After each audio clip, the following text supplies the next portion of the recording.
Welcome to The Big Picture, a show that takes a deep dive into the political landscape of not only the world, but right here in our own backyard of Illinois. It's showtime, folks. The Big Picture is on WCPT 820. And now, here's your host, Edwin Eisendrath. Hello, everybody. Happy Saturday. Another crazy week is in the books, and we have a lot to talk about.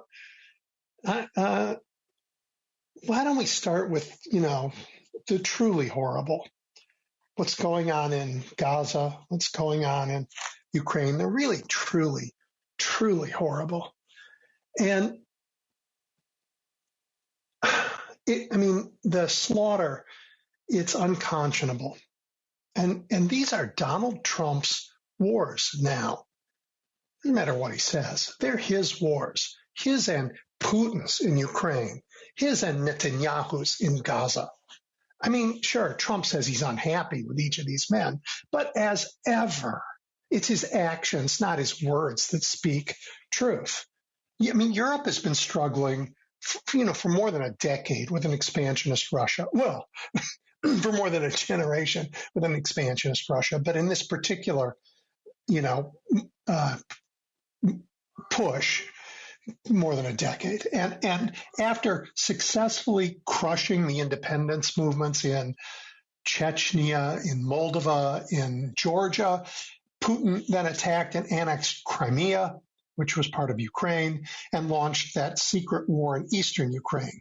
Then America and our allies, true to ourselves, right? We saw Russia's covert war as a threat to global peace and stability and an attack on democracy itself. Just cast your mind back, because Donald Trump was president the first time. And what did he see? He didn't see that. He saw an opportunity to shake down Ukraine's leader for dirt on Joe Biden. That led to his first impeachment. Fast forward a bit to 2022, Putin launched the biggest invasion in Europe since World War II.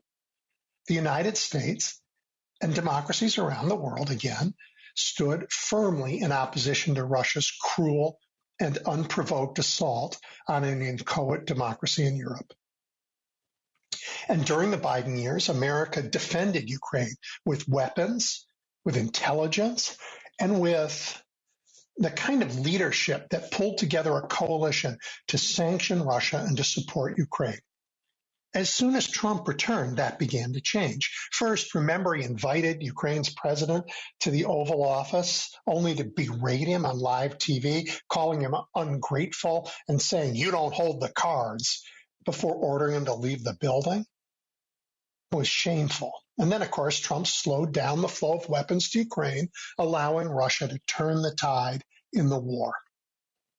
Disgraceful. And then Trump, still claiming he was interested in peace, invited Vladimir Putin to the United States. He gave Putin a far warmer welcome, right? U.S. troops were there to lay out the red carpet for Vladimir Putin in the United States. And the two met for a summit that Trump said would result in a peace deal. BS.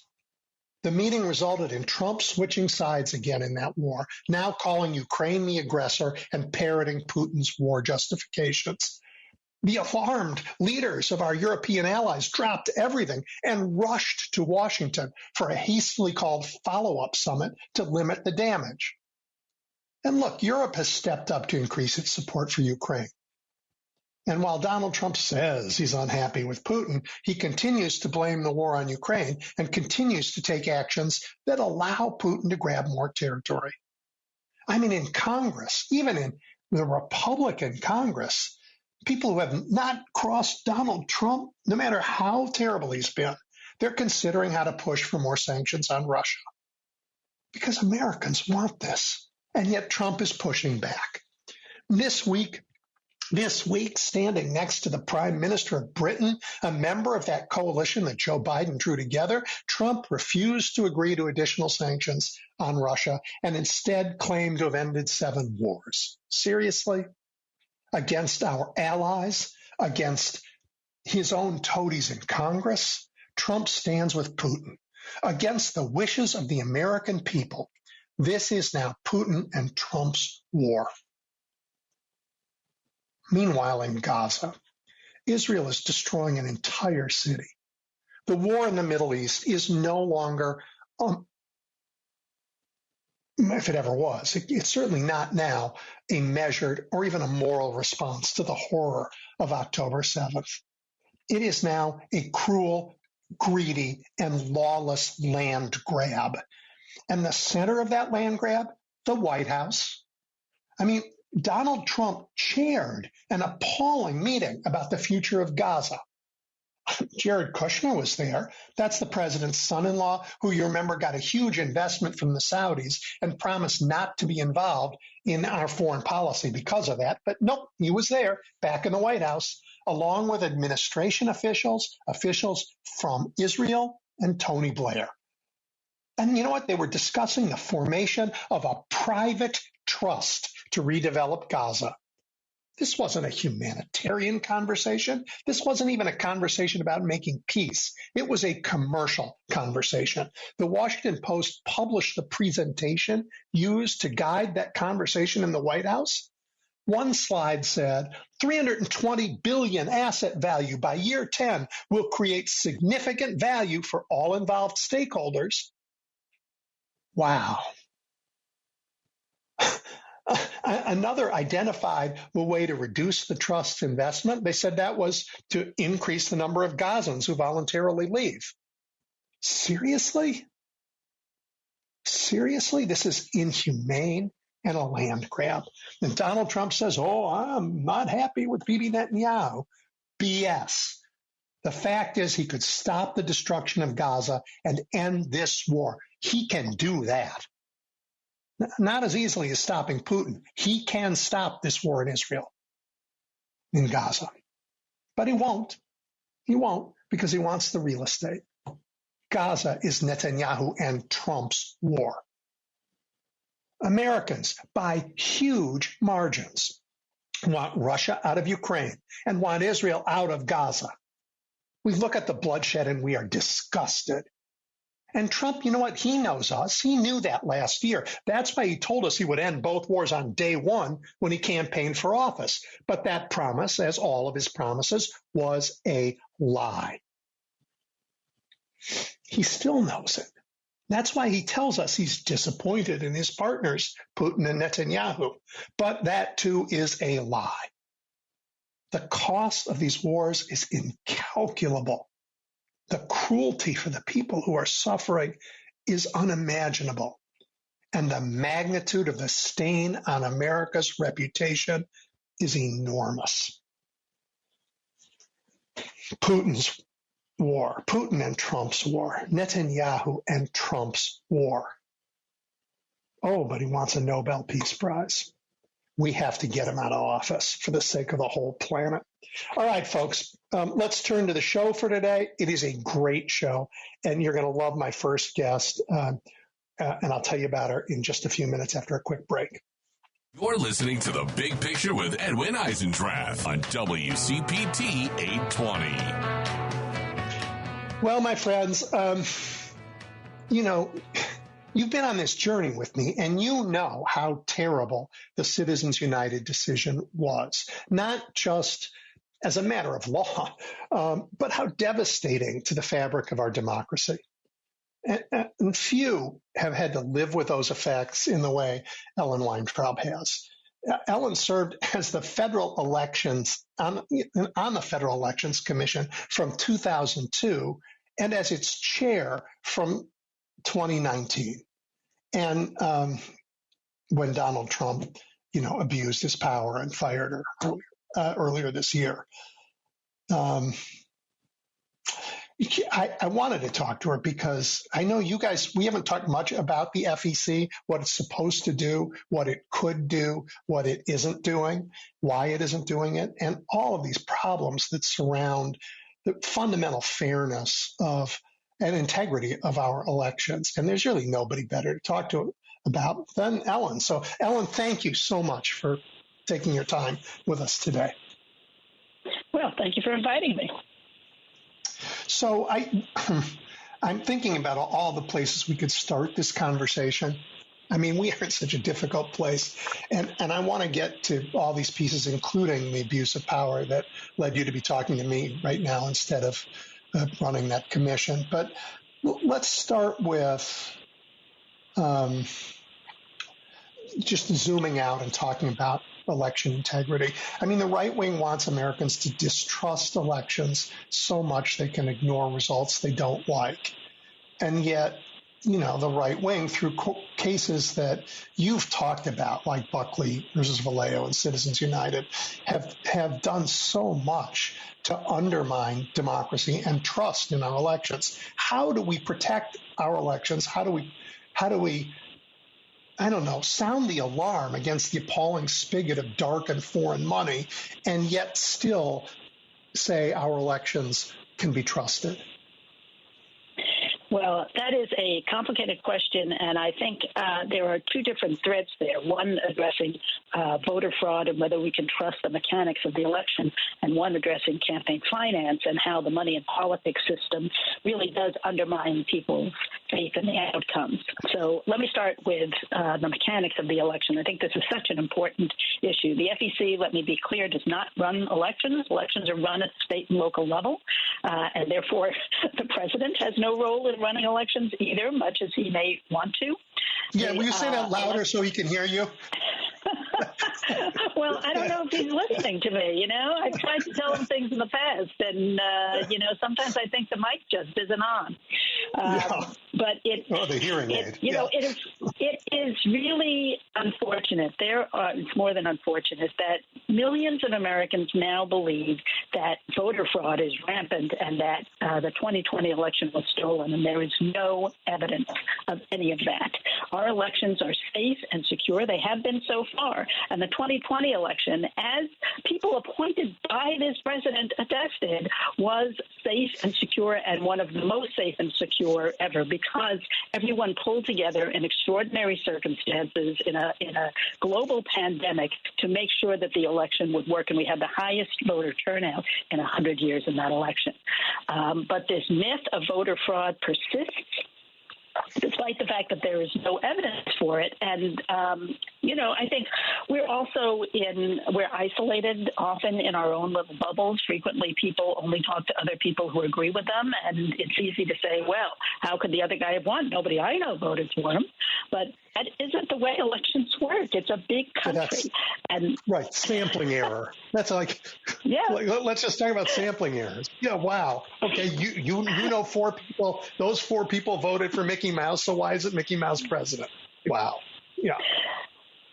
Our elections have been run safely and securely, really, since the beginning of when we started this experiment in democracy almost 250 years ago. And it is my fervent hope that they will continue to be run safely and securely and in a trustworthy manner. But when people don't trust the outcome, the consequences for the country can be devastating, as we saw on January 6th. Yep. People have very strong feelings about this, and they should have strong feelings about who gets elected. But there's no reason not to trust the mechanics of the election and the people who are running these elections. Let me talk about with you. Stay on that point for a second. Okay. I heard you twice say, look, there is no evidence for these claims that the election was rigged, that the vote wasn't fair. And I've heard that from so many people. And I know that to be true. But as a matter of rhetoric, as a matter of convincing people, to say something doesn't exist means to them, we just haven't found it yet. It's a harder argument to make. Why is it that we don't always say, there's tons of evidence that this was the fairest, freest, securest election that we've ever had? Why are we always, playing the defensive and trying to define zero? I think that is a very fair rhetorical point, and I would emphasize what I said, that people appointed by this president who were in charge of various aspects of ensuring the security of the election attested to its security. So there is evidence.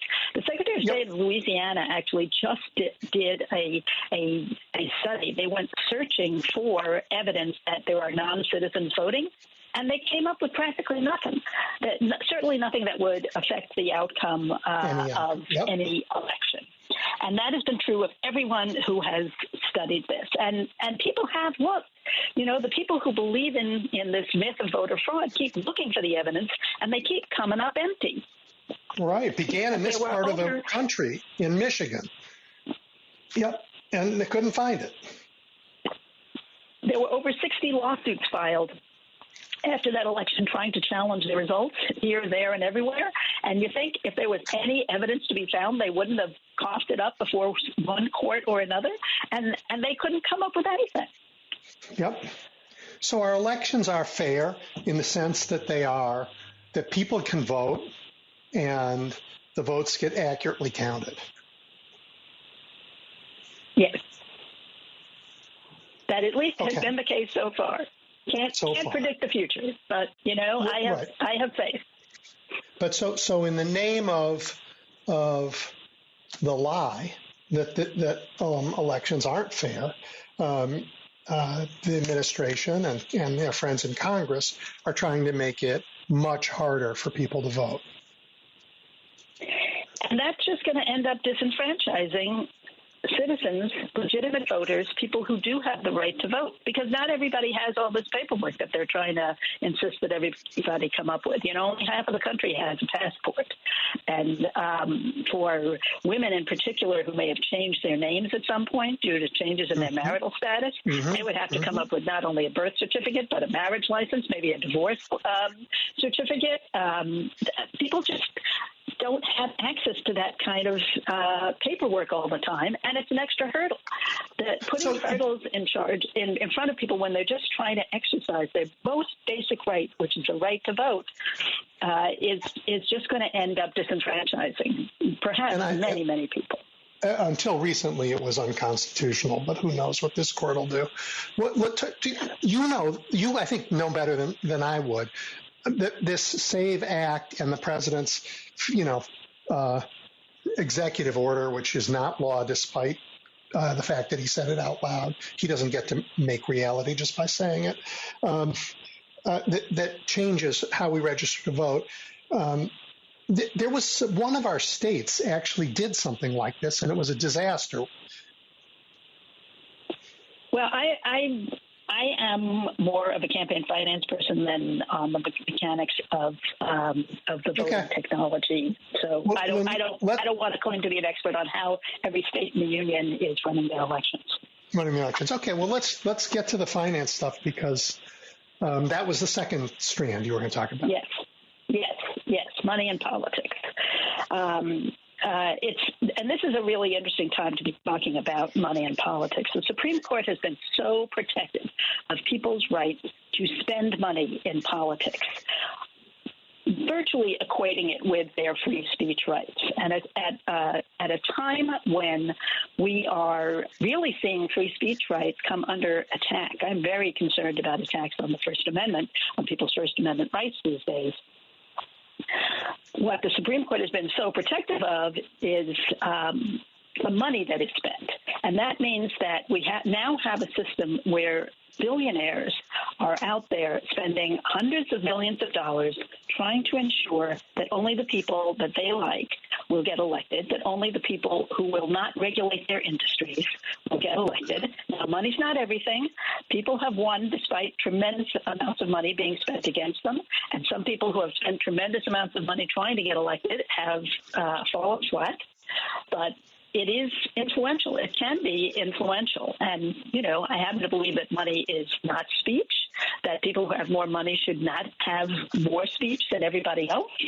But that is the system that the Supreme Court has given us, with the really, as you say, going back to the Buckley decision, exacerbated by the Citizens United decision and by other decisions that lower courts have made in its wake. Well, I am so concerned about this. I mean, there's freedom of speech for sure. Money, they think, is speech because that's who they are. But they don't they don't seem, I mean, particularly when now that we have all these technologies too that mediate speech with algorithms. I can stand in a corner and say whatever I want, but the Supreme Court has basically said it's perfectly legal for someone who has the money to do so to surround me with really large speakers and blare out something else so that no one hears me. Yeah, the Supreme Court does not hold to the view that one side drowning out the other side is any kind of an infringement on speech.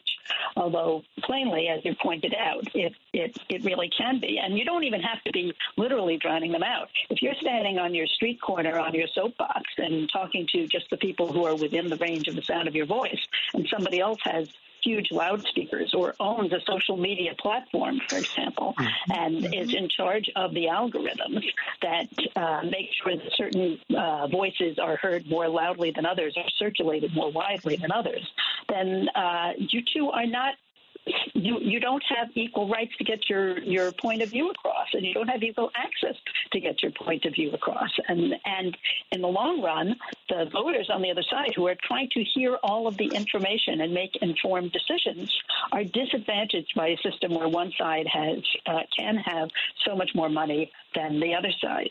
The Federal Election Commission was born out of the Watergate scandal. This was over 50 years ago, and that was a scandal involving about $1 million. In the last election, there were 6 different donors who each gave over 100 times that much, over $100 million. And they are in a position to do it in the last election and in the next election and in the election after that, because some people's pockets are literally that deep. They can just spend an unlimited amount of money trying to get their preferred candidates across. And I would dare to suggest that the billionaires who are in a position to do this do not have the same concerns as a typical American family that is worrying about the price of eggs and the price of childcare and college tuitions and the price of rent. They're just living in entirely different worlds. Well, in fact, so different that many of them see themselves as sort of cosmopolitan citizens of the planet. They hang out with the other rich billionaires in Kuala Lumpur or in Moscow or wherever they go, but they don't feel this same allegiance to the United States that we do. They have their own protected bubble that floats over we mere humans on this planet. Very frustrating. Well, I don't know where these guys are living, but I do think that it does worry me that when we are supposed to be living in a country where everyone has equal rights and an equal voice in our government, that really is not close to true because some people's voices are just so much louder than others. So in this in the 2024 election, I think you talked about the 6 donors and the $100 million each. The whole thing was about $16 billion. And about $2 billion of it, I think, is in this category of dark money. Dark money. Talk about dark money and explain that. Well, what the Supreme Court did in Citizens United was internally inconsistent. They said at the same time that corporations should be able to speak explicitly and be engaged in politics in the same way as human beings are. But they said there was going to be all this great disclosure and everybody would know where the money was coming from, and therefore the voters would be able to choose. They'd be able to make informed judgments about the information they're getting and how credible it is based on who is purveying it. The problem with that is that corporations, by their very nature, operate as shields. They're shields against liability, but they're also shields against disclosure, because what we have now is a system where we have these super PACs, which didn't exist before Citizens United. So we have these before Citizens United. People don't remember back this far before 2010, but in the old days, I'm old enough to remember when PACs could only give $5,000 to an individual candidate. Now these super PACs exist, and while they can't give unlimited funds to a candidate, they can spend unlimited amounts of money, they can collect unlimited amounts of money, and they can collect that money from corporations, which they couldn't do before. what that means is that some folks, and I have seen people spend a lot of resources coming up with very intricate arrangements to avoid disclosing the names of the donors. Under the Federal Election Campaign Act, anybody who gives more than $200 for the purpose of influencing an election to a campaign, to a party committee, to a political committee, their names are supposed to be disclosed. But if instead somebody gives money through, let's say, what we call a 501c4 organization, a nonprofit corporation that's just set up theoretically for social welfare purposes, but nobody is really scrutinizing that too closely. These organizations get set up. People funnel money into these organizations. They have very anodyne names like, People for Happy Puppies. And that organization will then give money to the PAC. So the PAC will disclose its donors, but the major donor to a PAC might be one of these groups that you can't penetrate. It just says, People for Happy Puppies, LLC. We're the Happy Puppy PAC, and we got all our money from the Happy Puppy Corporation. And that does not tell the voters anything. And that has been a problem for years, but it really, as you say, really blew up in the last election in 2024. Where we saw about $2 billion being spent through channels where we couldn't trace it back to the donors. And that's the money that we know about. There's other money being spent that we sometimes don't even see that. Yeah. So I mean, this organization that you led, the Federal Elections Commission, is established by law in order to enforce the election laws that are on the books. The campaign finance laws, yes. Campaign finance laws, right, sorry. And I think that we live in an era where there are no effective campaign finance laws, in part because of this issue that we call coordination. Can you talk a little bit about the rules about what you can donate to a candidate and what you can donate to an independent expenditure and how they're supposed to be actually independent and where we really are? Yes, we are really getting in the weeds here. I hope your listeners are just, they all want to be campaign finance nerds today. Well, the implications of it matter to them, and I've put them through this before, Ellen. They like it. Oh, good. Well, these are my people then. So when the Supreme Court said that it would not cause any corruption, would not cause anyone to lose faith in our democracy to have all these massive super PACs out there spending unlimited amounts of money and collecting unlimited amounts of money. The whole premise of this was that this money was not going to be actually contributions to candidates. This was going to be independent speech by these independent actors. And it wasn't going to be a contribution to the candidates because it wasn't going to be coordinated with them. Under long-standing law, if an expenditure is coordinated with the candidate, then, if the candidate says, hey, I could really benefit if you would run ads in this part of my state that say X, Y, or Z, and a super PAC says, or anybody says, sure, I'd be happy to run those ads for you. That's coordinated. That's considered a contribution, and there are still limits on contributions directly to candidates. So the premise of super PACs is that it's all supposed to be independent speech that's not coordinated with the candidate. The problem is that there have been a series of really bad decisions by the FEC. I have to say, the agency is responsible for this. I dissented from most of them, but, one can only do so much, that have undermined the wall that is supposed to exist between super PACs and the candidates, to the point where the coordination rules, which have not been updated since the advent of super PACs, are really just Swiss cheese. They're more whole than cheese. So based on decisions of the FEC, candidates now post information on their websites, and as long as it's public information, the FEC says it doesn't count as a request. So they post information on their websites where they have video of the candidates, what we call B-roll. They're not saying anything; it's just video. So the super PACs can just take that video and incorporate it into their ads. They have statements on their websites that say, "Boy, voters in the northeast quadrant of my state really need to hear about my position on taxes." And then a super PAC will say, "Oh, look, there's what they want us to do," and so they run out and run those ads.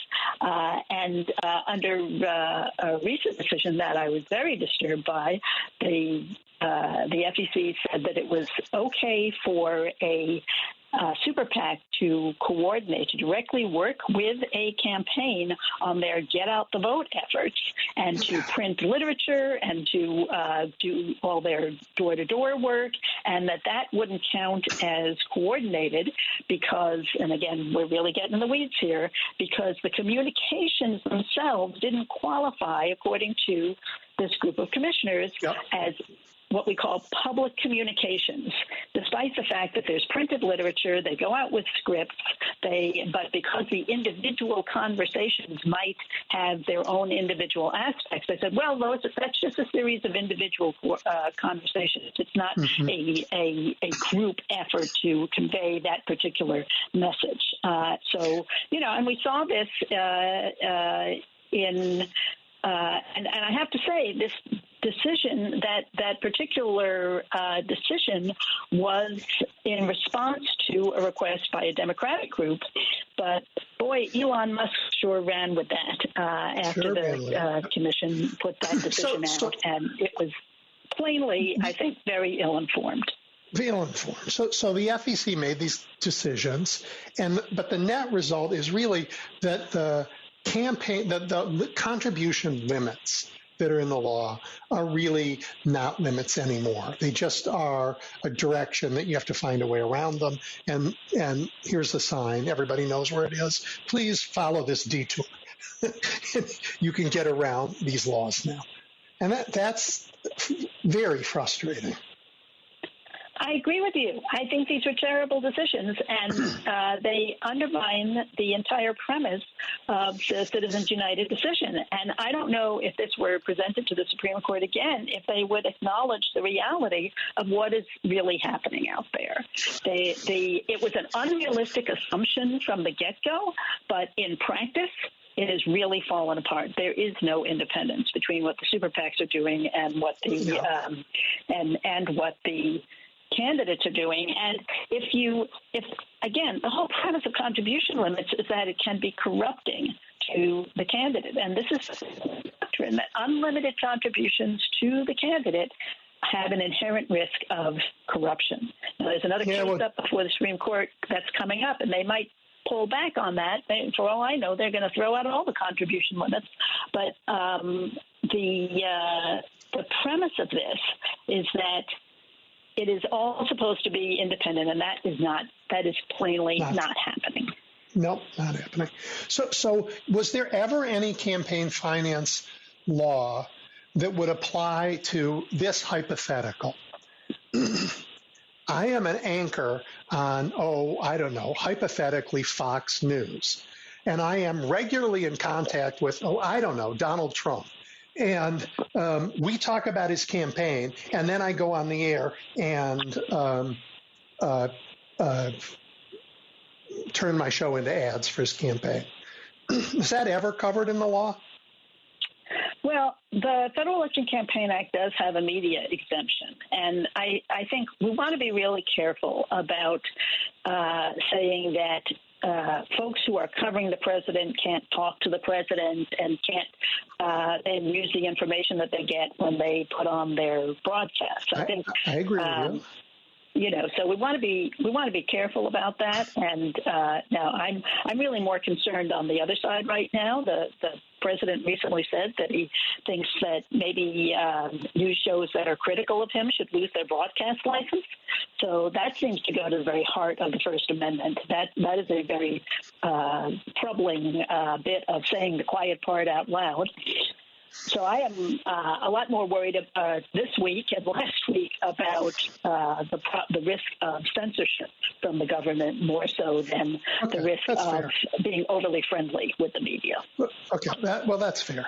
I mean, I wonder if there is a line on that overly friendly side at all. But in the abundance of caution, you're telling me it's too dangerous to have one. And it's particularly dangerous in a censorious time like this. Well, I would be concerned.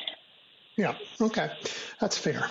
So we've talked a little bit about the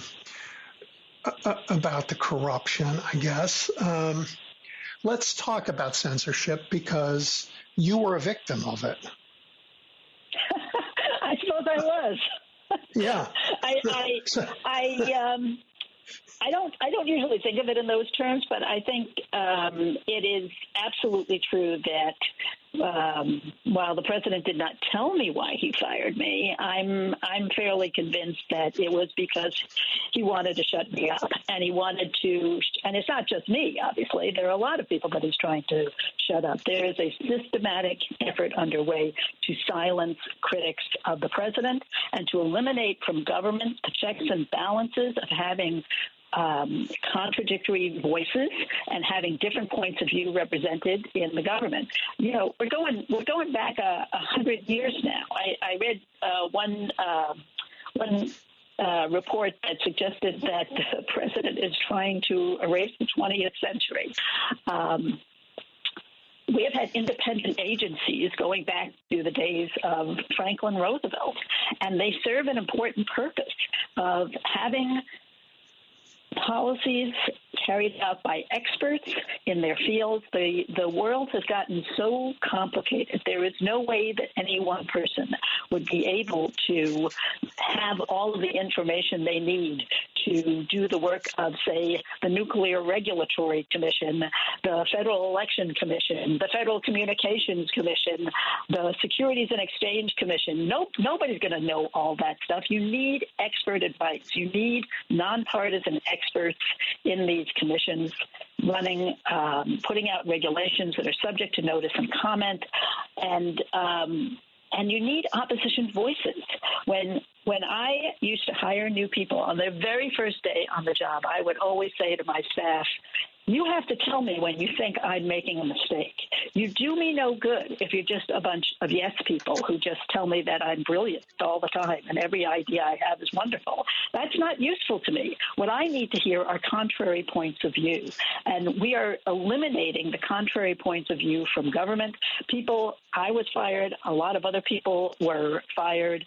The president has not nominated any Democrats to any of these independent commissions to replace any of these voices. No one is irreplaceable. The president could have legally replaced me.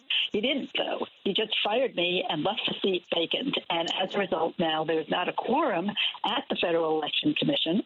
And hang on. There's a piece. Let me interrupt for 1 second because there's a piece missing. For those of you who are listening, not all commissions are alike. The Federal Elections Commission, by design, has Democrats and Republicans by law written into it. So the president cannot fill it all with Republicans. Exactly. And that is true of many, many agencies, that they have both Democrats and Republicans. On most agencies, there's an odd number of commissioners, and the president's party has the majority. What is unusual about the Federal Election Commission is that it's supposed to be evenly divided, and all of the decisions are supposed to be bipartisan. So we now don't have a quorum, which means that the Federal Elections Commission, in addition, correct me if I'm wrong, handles complaints of violations of campaign finance law. So if, say, 30 different cases are filed where there are complaints that Donald Trump violated campaign finance law, how many of them get investigated? Well, when I left, there were hundreds of complaints pending, and that obviously is increasing every day, and none of those are going to be dealt with at all until they restore the quorum. But there's a separate problem, which is that you need a bipartisan vote. You need 4 votes out of what are supposed to be 6 commissioners to start any investigation. And there were, in the time that I was there, 64 different complaints filed against the president and one of his parties, one of his campaign committees.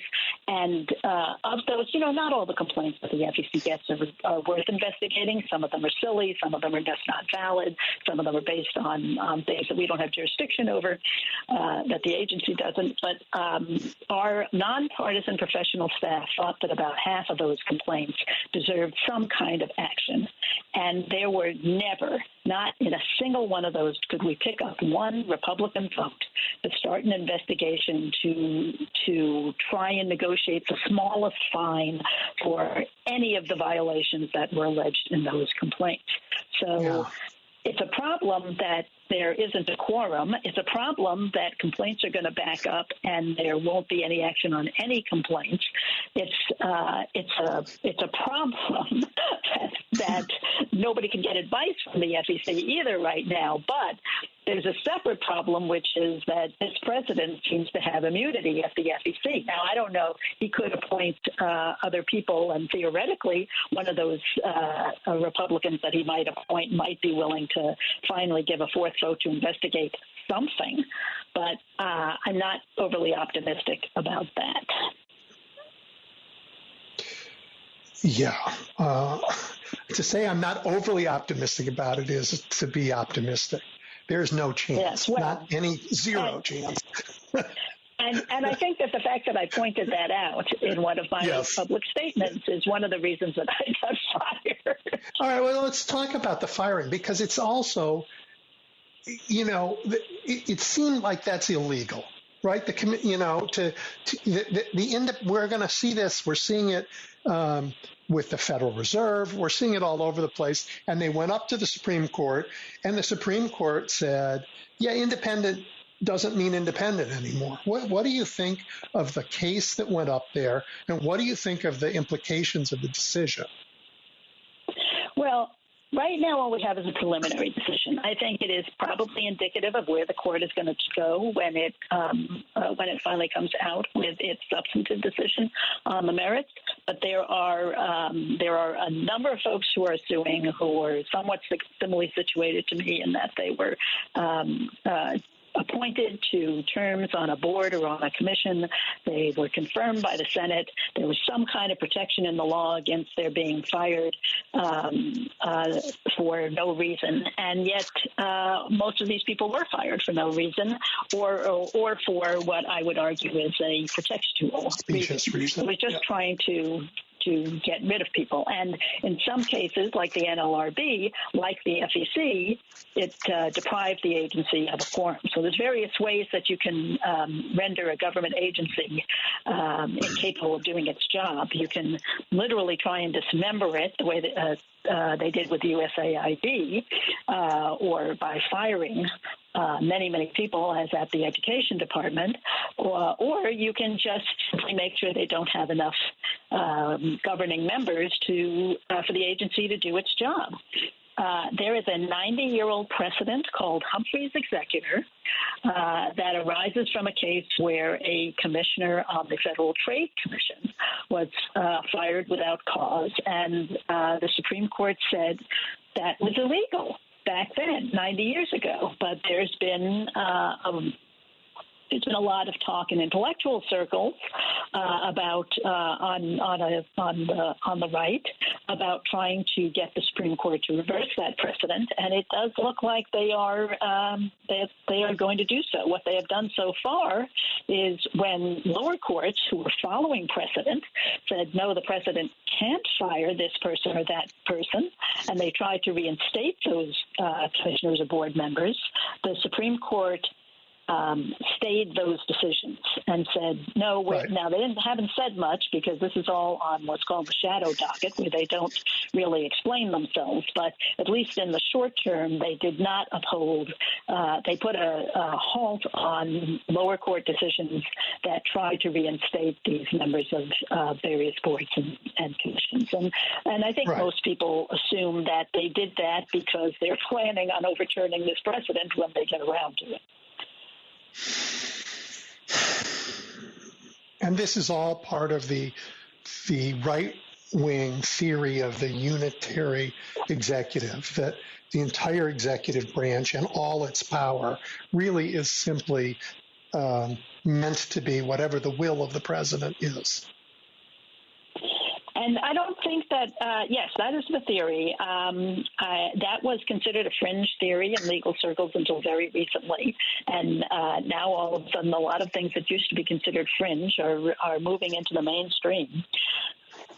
And as I said, I don't think you get good governance that way. I don't think that eliminating opposition voices, anybody who might come up with a contrary point of view in government, gets you to better policies. I think this is ultimately going to be a disservice to the American people. Well, forgive me, I don't believe it's about policy, and I don't think it's about good or bad policy. I think it's only about power. And that is frightening and sad. But I agree with you on that, and it's particularly frightening at a time when Congress does not seem to be exercising any oversight over the executive branch. So at a minimum, if you're going to have this very powerful president and the decision that gave him immunity from criminal prosecution really, I think, was another bad decision by the Supreme Court and one that emboldens the president. But with that kind of a background, and then you get more decisions like this, it is all the more important for Congress to be exercising their obligation to do oversight over the executive branch, and we're just not seeing that at all either. Well, so that's on like sort of weird, big governance questions. Do you think? I mean, our Constitution didn't anticipate political parties. And until, Al Gore gave that speech when the Supreme Court said, yeah, buddy, you're not going to be president. He said, look, there comes a time when you put your country ahead of your party, and this is that time. We come together, we move forward, we put the country first. But that was the last time that happened because this crowd does not put the country over party. And now we have an erosion of three branches of government because they're controlled by one party that says the party comes first. And I don't know how you fix that in our current understanding of checks and balances. Do you have a thought on that? Well, I share your concern about the lack of checks and balances. And, we see it in the firing of the of members of commissions and boards. We see it in the firing of inspectors general. Another very absolutely JAG officers, decision. All of it. JAG officers, yes. We really do want lawyers in the military to make sure that the military is not doing illegal acts. You mean like blowing up boats on the high seas just because we can? Yeah, sure. Right. Very concerning, very concerning. So all of these checks and balances are being eroded. And then, as I said, Congress is also not exercising the power that it has, not the power of the purse and not the power of oversight. I think we're in a place right now in this country that is, I think, not where people really want us to be. I think that most people do not want to be at each other's throats. They do not want to be hating their neighbors, their fellow citizens. I think people really would prefer to be in a place where we respected each other more and got along better and didn't view each other as enemies because we hold different political views. And I have to believe that while things look grim right now, that someday we can get back to that place, because I think that's where most people really want to be. I actually think we are in that place. And you look at all the polling, most Americans agree on most things. We do. There are edges edges and outliers all the way around, but by and large, on most issues that get polled about, there's 60-70% of Americans kind of feel the same way. But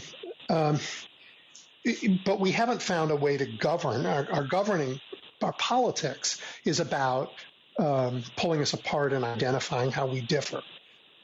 I believe that a talented politician will put together a governing majority because it's there to be had. I absolutely agree with that. I think that social media is exacerbating the tensions, but not everybody's on social media.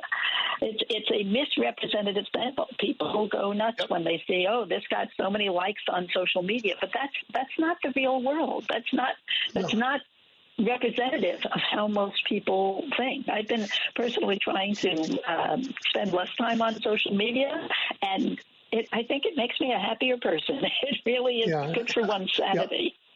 Yep. I mean, Americans, I don't believe, really hate each other. And I get out there and I talk to a lot of people. They hate our politics, for sure. And they have strong feelings about the political divides in the country. But I don't think Americans hate each other.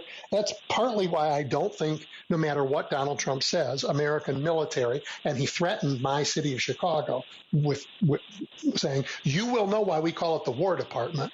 Unconscionable, right? I do not think the American military will go to all Tiananmen Square on our fellow citizens. I don't believe that. I just don't see any evidence that we dislike each other that much. We sent the military into D.C. near where I live, and they're picking up litter now. They don't. Right. It is not the climate and hellhole that he tries to portray it as.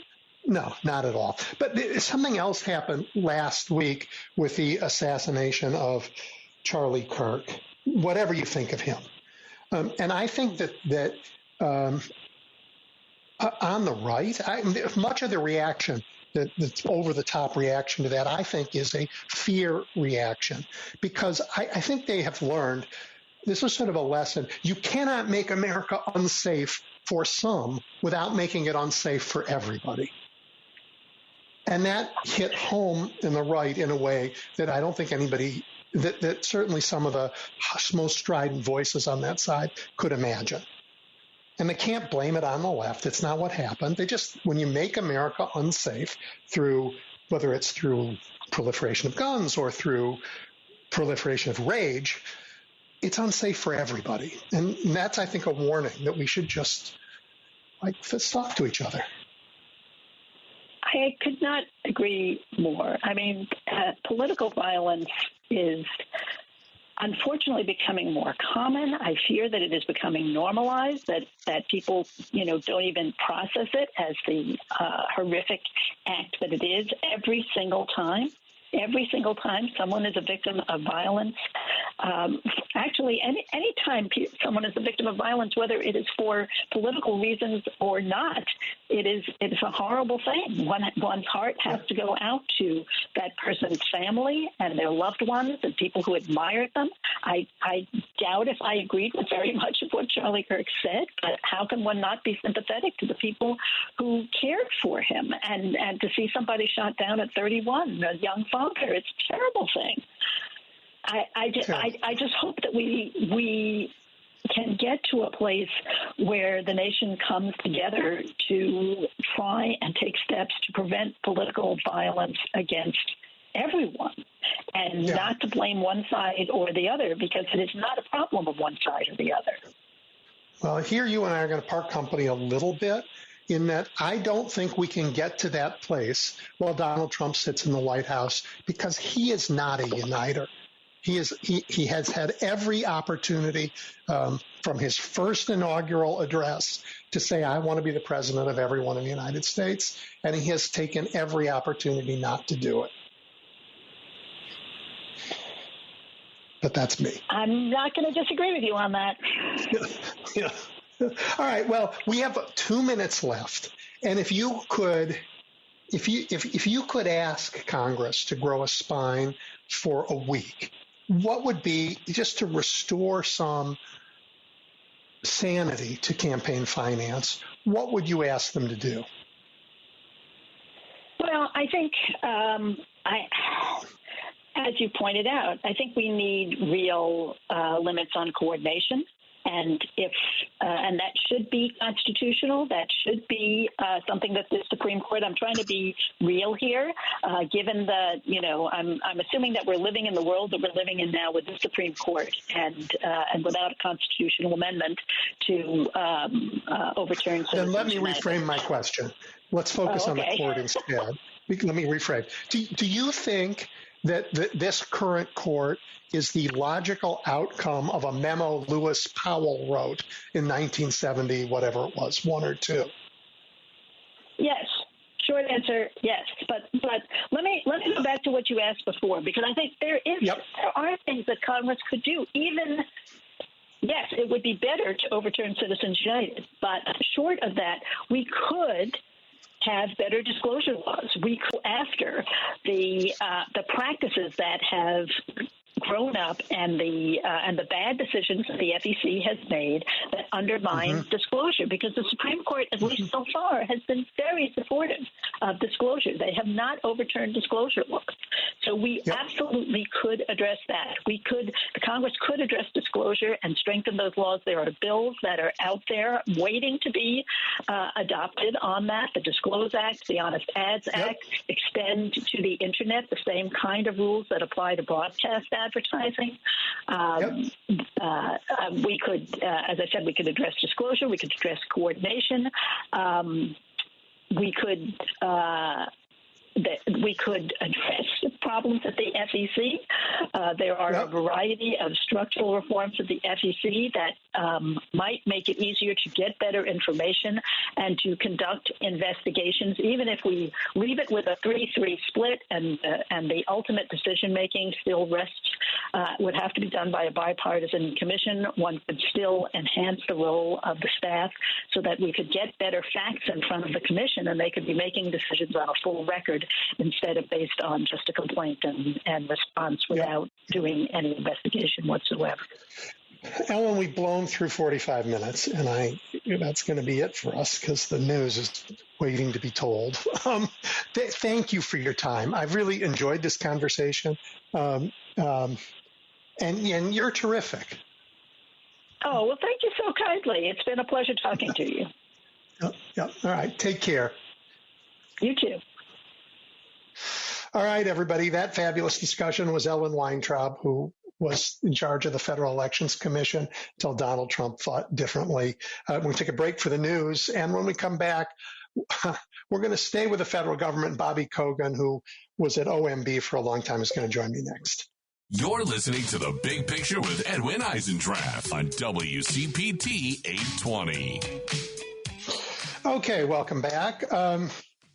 Bobby Kogan is back. You remember him. He's the Senior Director of Federal Budget Policy for the Center for American Progress, probably rebranded these days as the Center for Stopping American Decay, as they fight what's going on in the government. He served in leadership roles at OMB, in the Senate Budget Committee. The last time he and I talked was during the reconciliation process around the big ugly bill, and at that time he explained why it was a terrible bill, and now we're in another funding fight, and his wisdom is really going to help us understand what's going on. So Bobby, thank you for coming back.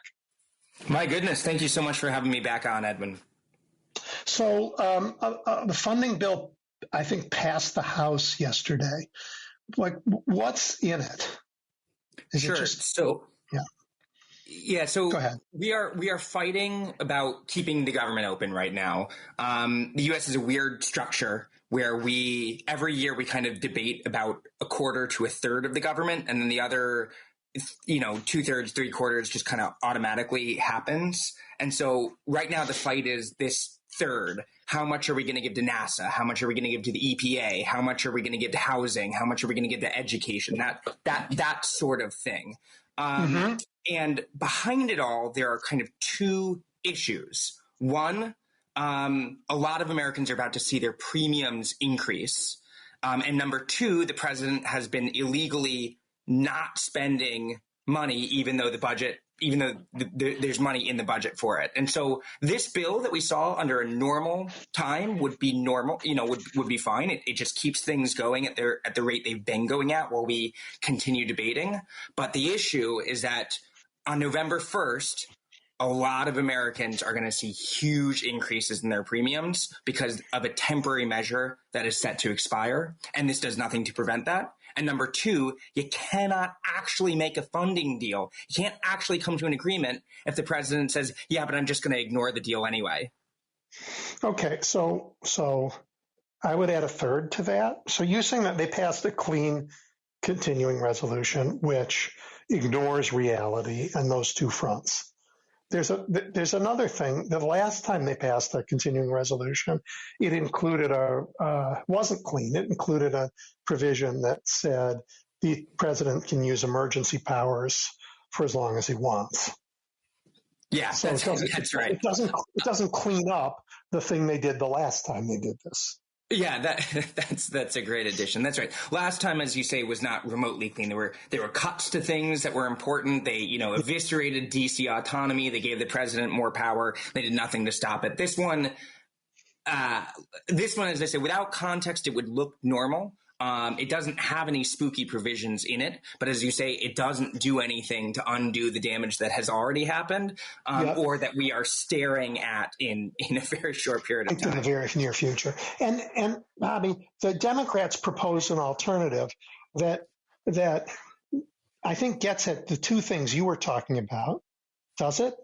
Yeah, that's right. So it doesn't get at the thing that I was talking about. It doesn't get at the thing you were talking about, but it's a serious effort, right? I mean, it would not only prevent the looming 4 million people who will be priced out of their healthcare to these enormous premium increases that we would otherwise be looking at. It also undoes the Medicaid cuts that Trump and congressional Republicans just enacted or calls to do that.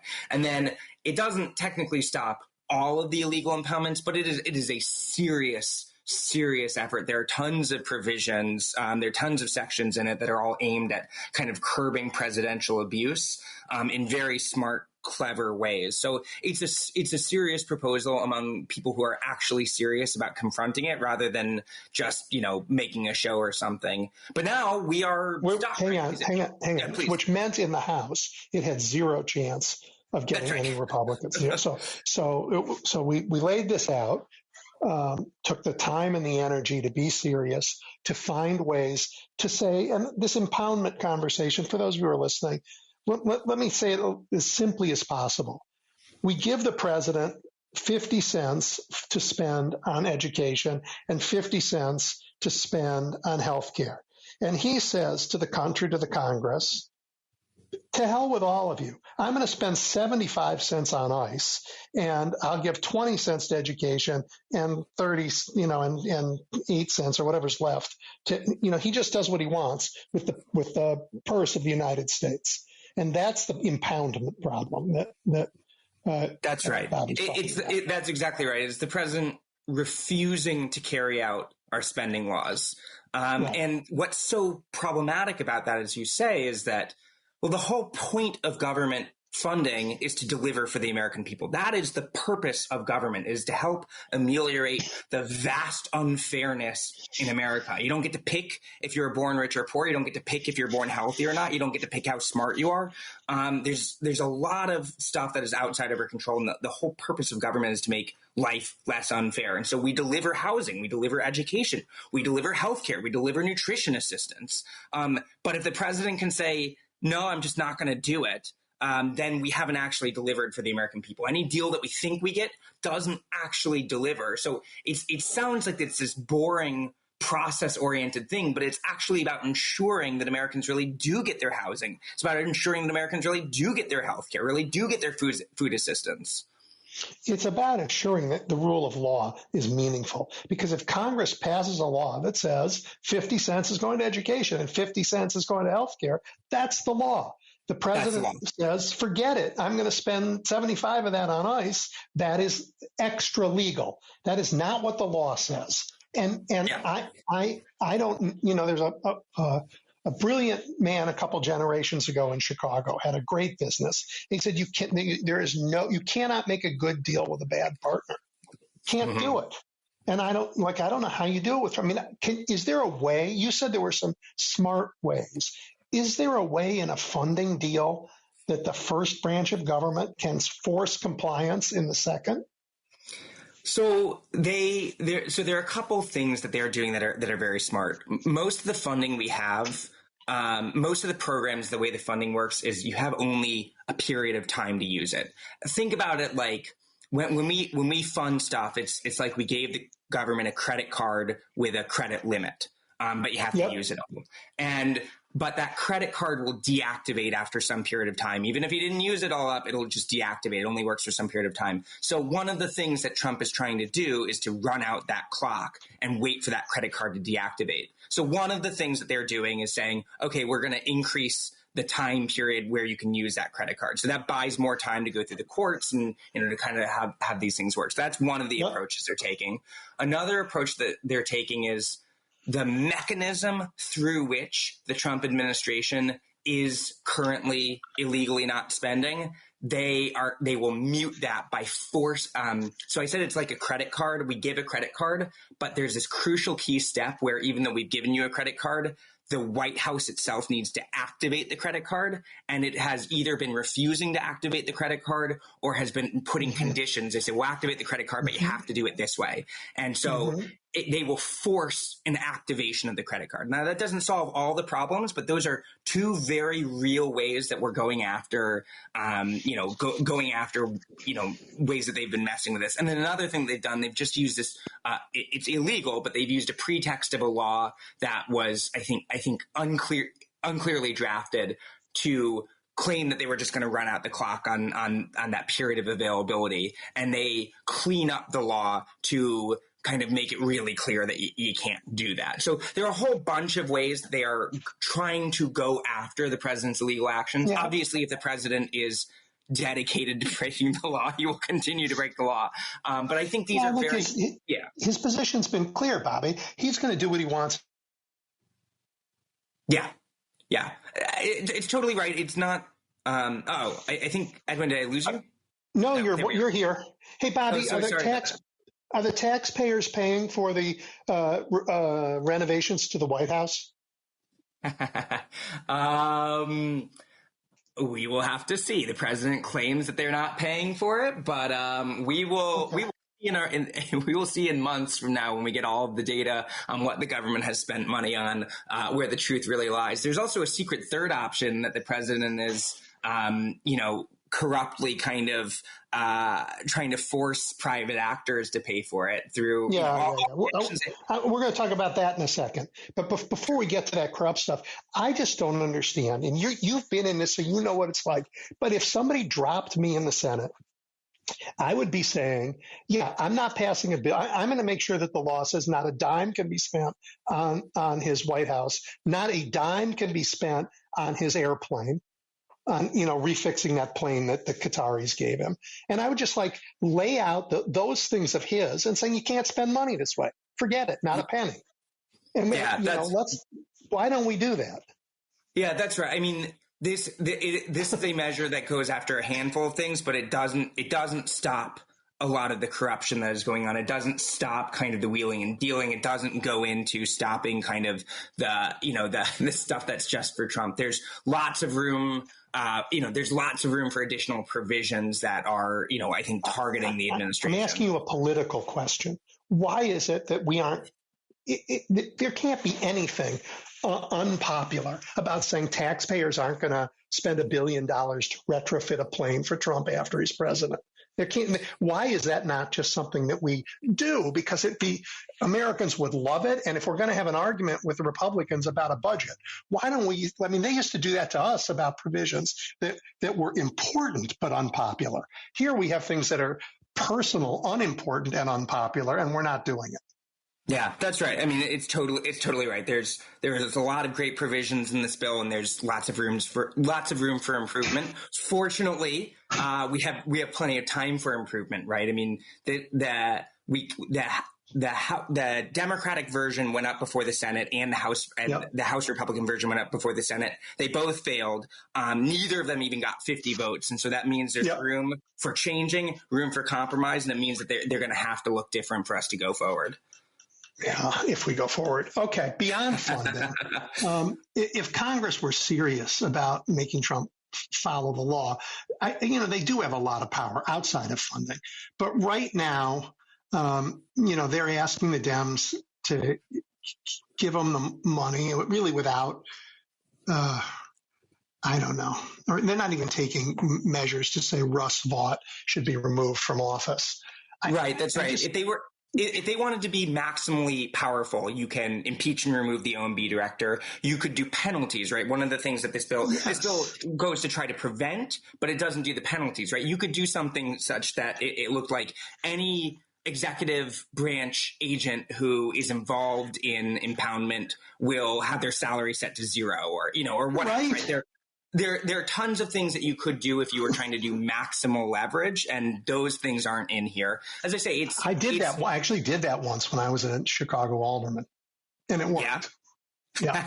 Believe it. I mean, maximal power will work. And it's so funny because in the past, when presidents have tried to go against the will of Congress, Congress has just had to threaten to do stuff. And then the White House tended to back off. What's so bad here is that the congressional Republicans are completely feckless and afraid to assert their own authority. And so then that means, well, you can't, Democrats don't actually control the House or the Senate. And so then one of the things that's actually quite different between the first Trump administration and the second Trump administration, you never got to hand it to Mitch McConnell, but he would regularly roll Trump. Trump would issue a veto threat, and then they would pass it anyway. And he'd say, Trump, do you want to be the reason that this doesn't happen? And then he would just get rolled. That is not happening anymore. Mike Johnson will not roll him. John Thune will not roll him. And so we see basically Congress giving up its own authority, and then at the same time, the judicial branch, the third branch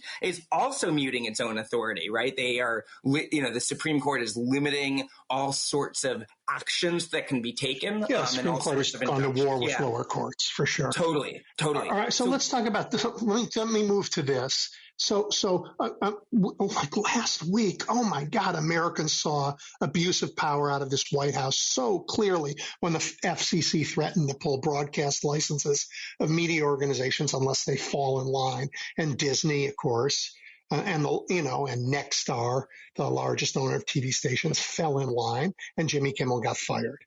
But it's harder for us to see the misuse of government funds to reward favorite oligarchs and threaten others. Do you have visibility into that kind of abuse of power?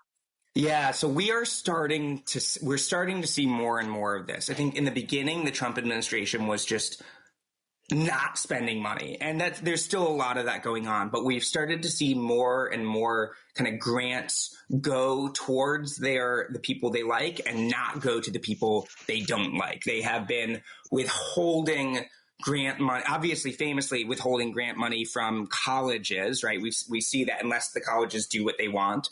On the flip side, they're giving grants to their allies. So for instance, the other week or month or whatever, it all blends together. But the other day, however many days ago it was, the National Endowment for the Humanities, which I think has a budget of like around $150 million, gave a grant of $11 million to this right-wing organization that just funnels money to like Ben Shapiro and Barry Weiss and those sorts of folks. And what was so wild, totally crazy. But so it's a huge amount of their budget. But the thing that I think is so crazy was that they had not actually originally applied for that grant.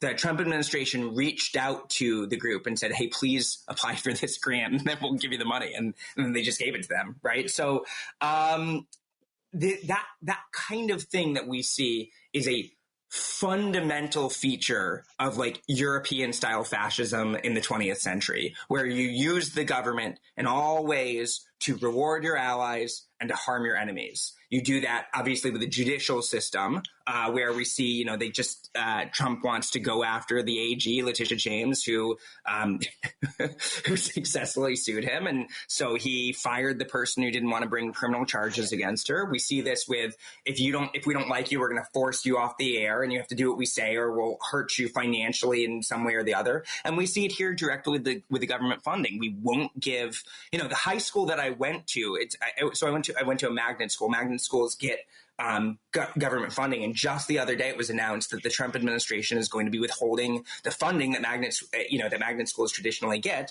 unless they change their policy around trans kids in bathrooms. Right, so it is all these ways of the federal government harming the people they don't like, controlling them, and helping the people they do like. It's a fundamentally corrupt way of doing it. It's weird because it's a different approach from not spending the money, but it's a much more nefarious thing where you are reshaping with massive coercive power and state power the entire society to be the way that you want.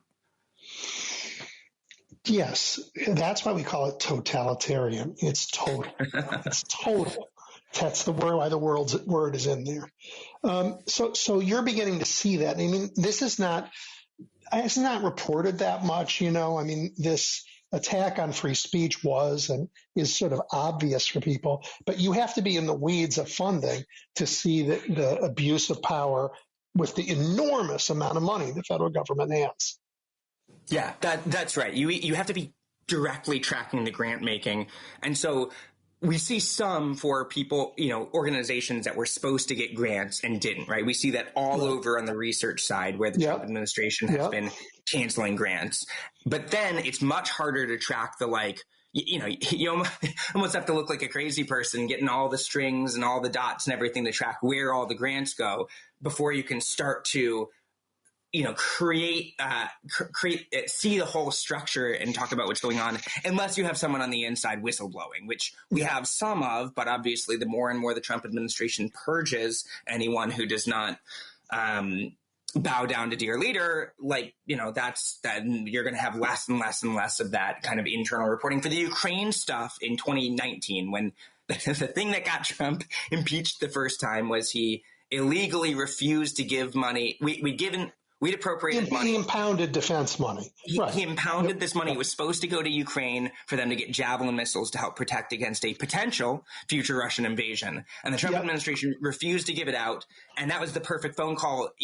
Incoming newly elected President Zelensky said, okay, how can we get this money out? And Trump said, okay, I'll give you the money. I just need you to do me a favor, though. And that favor was fabricating an investigation, doing a sham investigation into Trump's political opponent. And the only reason we knew that was, whistleblowers were kind of like helping us learn all of this. It's very, very, very tough to know as these things are going. There is public reporting on a lot of the grant making that has to be made, but the president could just illegally not do that. Literally today, we just saw, I assume this is legal rather than illegal, but okay. So in the big, beautiful bill, very ugly bill, the Trump administration enacted the largest cuts to nutrition assistance in all of U.S. history, right? The largest cuts to food help in history. And just today he announced he's going to stop doing the survey that measures hunger in America. So how should we know? That's right. So wow, that's terrible. Wow, that's terrible. Okay, so it's cruel, terrible, so bad. So you talked about grants, but there's also a huge amount of money go out the door in contracts. Yeah. And I don't know anymore that I have confidence in federal procurement, especially when I heard of the money that went to Mr. Musk, for example.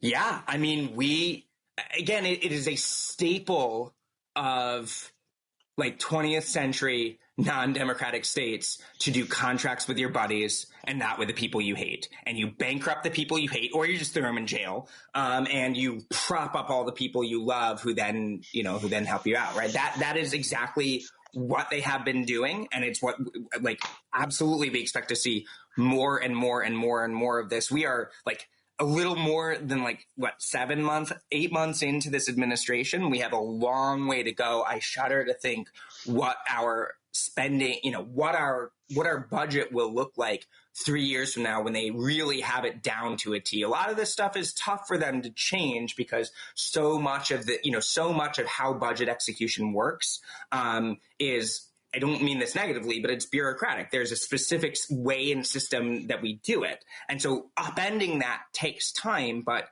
an administration dedicated to totally breaking that will succeed. So you've talked about corruption and grant making and contracts. But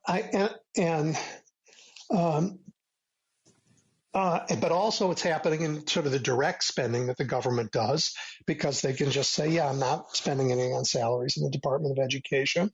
I'm going to spend it instead on ICE.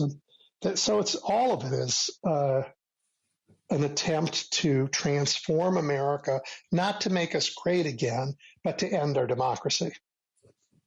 I'm legitimately worried about my country. Whatever. We all reeled seeing the federal government pressure a soft news organization, pressuring them to take Jimmy Kimmel off the air. That is something that is deeply and fundamentally un-American. And obviously America has never lived up to its ideals. That's true, but there are things that we think we're supposed to try to work towards, and there are things that are fundamentally anathema to what we believe we are supposed to stand for. And that's one of them. And that's, and then in the same week, it's the sort of thing that, like, in a normal administration leads to someone being fired, and then we all have to learn about it in, like, U.S. history. And in the Trump administration, that gets immediately forgotten because there's another what should be career-ending scandal the next day, and then another one after that, and then another one after that. Right? I think one of the fundamental defining features of the Trump administration is there's just an onslaught of bad news that nothing can really stick, and you can't really keep it all straight, and you're forced to try to contend with it. So, Bobby, I'm a bit of an optimist here. This onslaught of bad news, this onslaught of government incompetence, this onslaught of government cruelty, this failure to help us, buy groceries and instead make that harder, is having an impact. And Donald Trump is sinking faster than those boats he's blowing up in the sea, in the polls. Yeah, that's right. To the extent that we can protect and have free and fair elections coming up, I think there will be a correction. And not because the pendulum swings, but because Americans are going to make it swing, because Americans are fed up with this nonsense. They would not be trying so hard and going after so many states for mid-district redistricting if their internal poll numbers were not bad. So it's definitely true that Americans are fed up. All right. Well, that's got to be our last word. Thank you for helping us understand this moment, as always. Thank you for the work you do at the Center for American Progress, and maybe someday in government again. Thank you so much for having me on, Edwin. It is always a pleasure. Take care. Bye. All right, everybody, we're going to take a quick break. And when we come back, Congressman Sean Casten joined me yesterday. We had a wonderful conversation, and you're going to hear it as soon as we come back. You're listening to The Big Picture with Edwin Eisendrath on WCPT 820. All right, everybody. I am thrilled to be joined again by Representative Sean Casten. He represents Illinois' 6th Congressional District. He is a scientist trained in molecular biology. And biochemical engineering. He was the CEO of a company that found a way to turn heat into energy to both lower the cost of energy and help fight climate change. He's gone to Congress, and he is this, a very unusual kind of congressman who actually gets stuff done on a bipartisan basis, and that doesn't stop him from fighting the MAGA nonsense that's causing so much trouble in our democracy. Congressman, great to be back with you. Edwin, great to be with you as well. So we have meat and vegetables to talk about. The meat is this fight against authoritarianism, but the vegetables are the good things that you do in the same time to get stuff done. And you just did it again. And to introduce this, I should remind people who are listening from Illinois that Senator Durbin, who's now in his last year after a long career, when he was a younger man and in Congress, he led the fight to get smoking off of airplanes and made it safer for every single one of us who flies. And this week, Sean Casten just made it safer for everyone who's going to fly. And I'd love you to talk about what you got through Congress and why it's important. Well, number one, it's extremely flattering to be compared to Senator Durbin. May I have half the career that he's had. We're gonna miss him in our delegation. Yep. So the piece that we got through, and this has been 2 years in the making. It seems so blindingly obvious, but it's not. And for the record, I got concerned about this before I ever heard who Nathan Fiedler was, which is that if you are in a job and you would like to have some mental health counseling, you should go get the mental health counseling you need. For most jobs, that's, as long as you have health insurance, that's true. your mileage may vary, your health plan may vary, but you get the point. In the aviation industry, under FAA rules as they sit today, because we passed this in the House, we still have to get it through the Senate, but as they sit today, if you go to your boss and say, I need some mental health counseling, you are immediately grounded, and you do not get to meet with an aviation medical examiner for 6 months if they have one available. And you may be grounded for longer than that until you get cleared to fly again. And you can understand, I suppose, in some sense, why the FAA does that. Obviously, somebody who's going through some mental health challenges that might put health and safety at risk. You want to make sure that everything is protected in the first instance. But what happens practically is that pilots, air traffic controllers, students of pilots look at those rules and say, well, I better not ask for help then. And we became aware of this when we got a phone call from a family in Chicago whose son was in pilot school, needed mental health treatment, and his parents found all this out after he'd taken his own life, and learned that essentially he had made a conscious decision not to get that help because he knew that then he would be grounded and wouldn't be able to finish pilot school. And as we started digging in and peeling that onion, you hear these stories. I'd go speak to pilot mental health conferences, and on the way in, a pilot would come up to me and say, one of my colleagues just took his life yesterday because of this issue. And if you start thinking about why people need help, maybe you have a significant, long duration mental health issue that creates, a problem for the safety of the passengers on board. And goodness knows, you want to look for that. But maybe you're just going through a really difficult life situation. Maybe someone close to you has died. Maybe you're going through a divorce. Maybe, you've had some financial stresses in your life. Maybe you were a pilot of a plane where the door blew off midair and you managed to get the thing landed and everybody was safe, but you hit the runway and said, holy smokes, I could just use someone to talk to right now to get my adrenaline level down a little bit.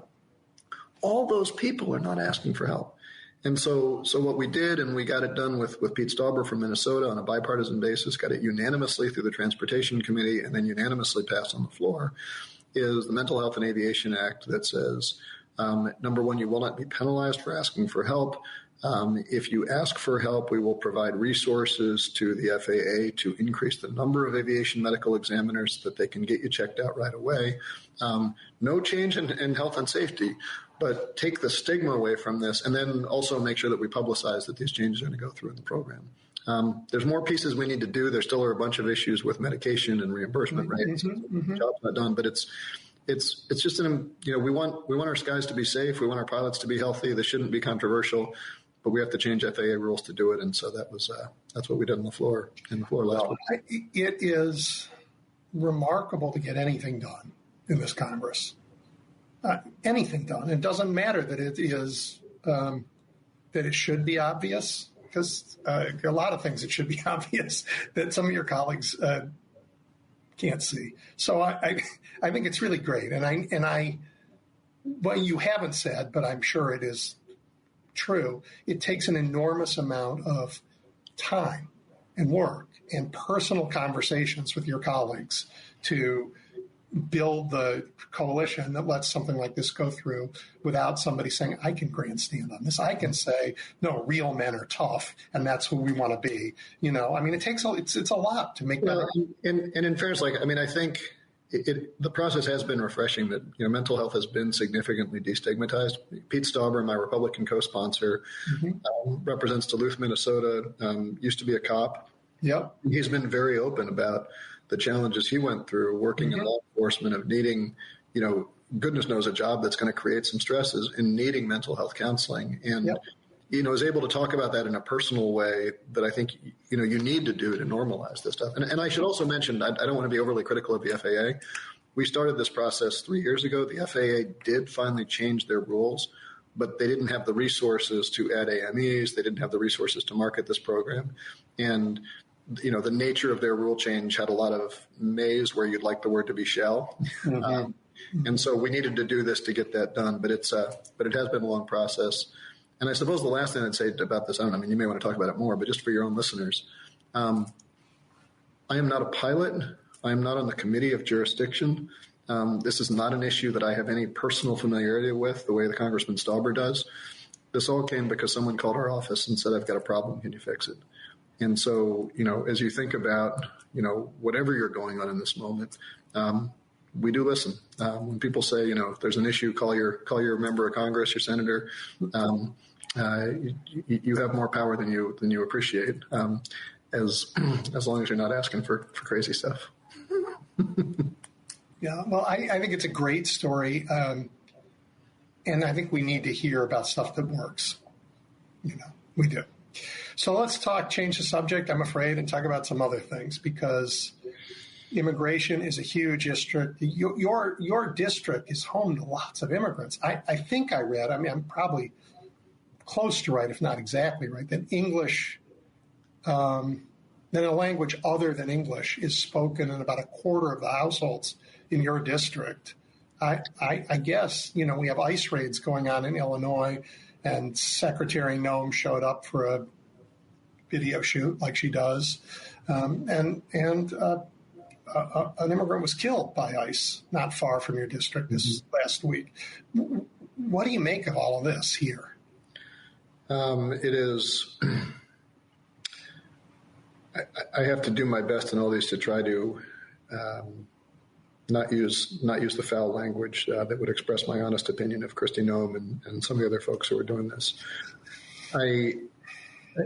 Number one, I want to remind anybody listening, and I realize we're on, your audience probably leans a little bit left, but when I went out and I did a town hall in Dixon, I led off by saying that I wanted to quote one of my favorite immigration scholars who said that I've always seen America as a great shining city on the hill, and if that city must have walls, make sure it has doors and windows so that all with the passion and the drive who one can come. I know who that scholar is. And said it in Dixon. And that the day America stops welcoming immigrants to our shores is the day America abandons its position of leadership in the world. Yeah. That scholar, of course, is son of Dixon, Ronald Reagan. Yeah. And the idea that America should be a country where the best and brightest want to come, the idea that, we should be proud of the fact in Illinois that we have these fantastic national labs named after people with Italian names doing research named after German researchers who all came here after World War II, and how much of what makes America great is because we're the place where those people want to come. And that's even before getting into all the wonderful things that happen when you represent a district where there are people speaking all these different languages, which means you've got great access to Mexican culture and Polish culture and Czech culture and Palestinian culture and all the things that exist in the larger, Chicagoland region. I would vastly prefer to be that country than a country that people don't want to come to. And yet we are in a moment where we have a White House that is staffed with, this is a scientific term, extremely mediocre people. And the biggest threat that a mediocre person has is you might put them in the deep end of the pool with people who swim better than they do.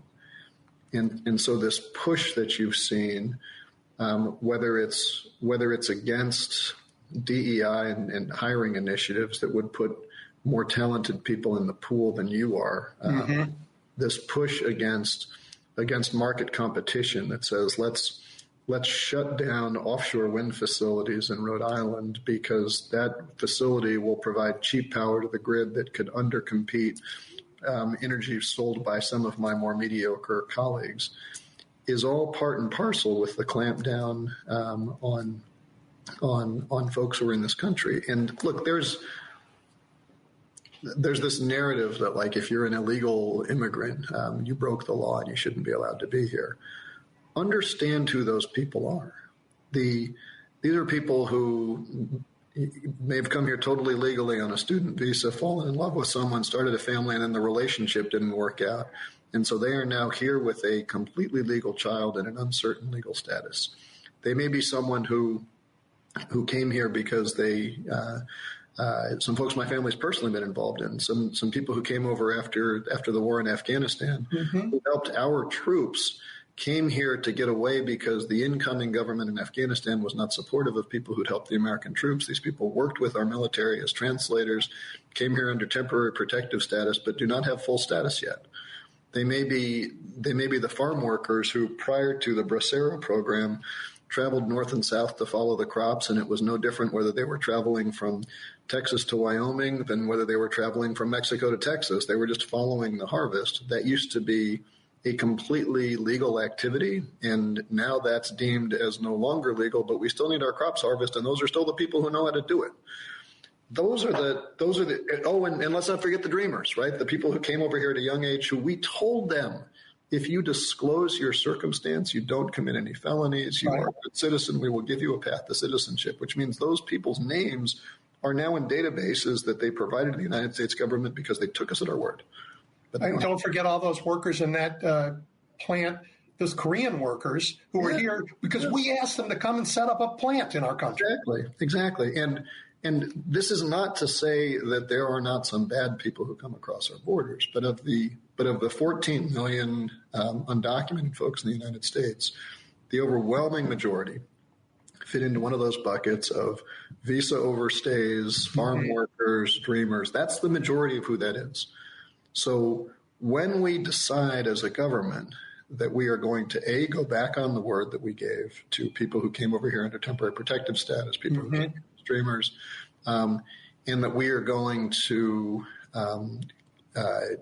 kick people out just because, I don't know, their skin's a little browner than ours, they speak a different language. All that we do is hurt America, right? Why is the American economy slowing down? Well, it's in part because we're kicking out the people who actually do jobs and buy things and have houses and grow the economy. And by the way, one last thing on this, I could go on for hours. If you actually look at crime statistics, not the anecdote that we might pull out, because as one of my colleagues is fond of saying, the plural of anecdote is not data. If you look at the data, a undocumented immigrant to the United States statistically commits crime at a lower rate than a documented immigrant to the United States. A documented immigrant to the United States commits crime at a lower rate than a native-born American.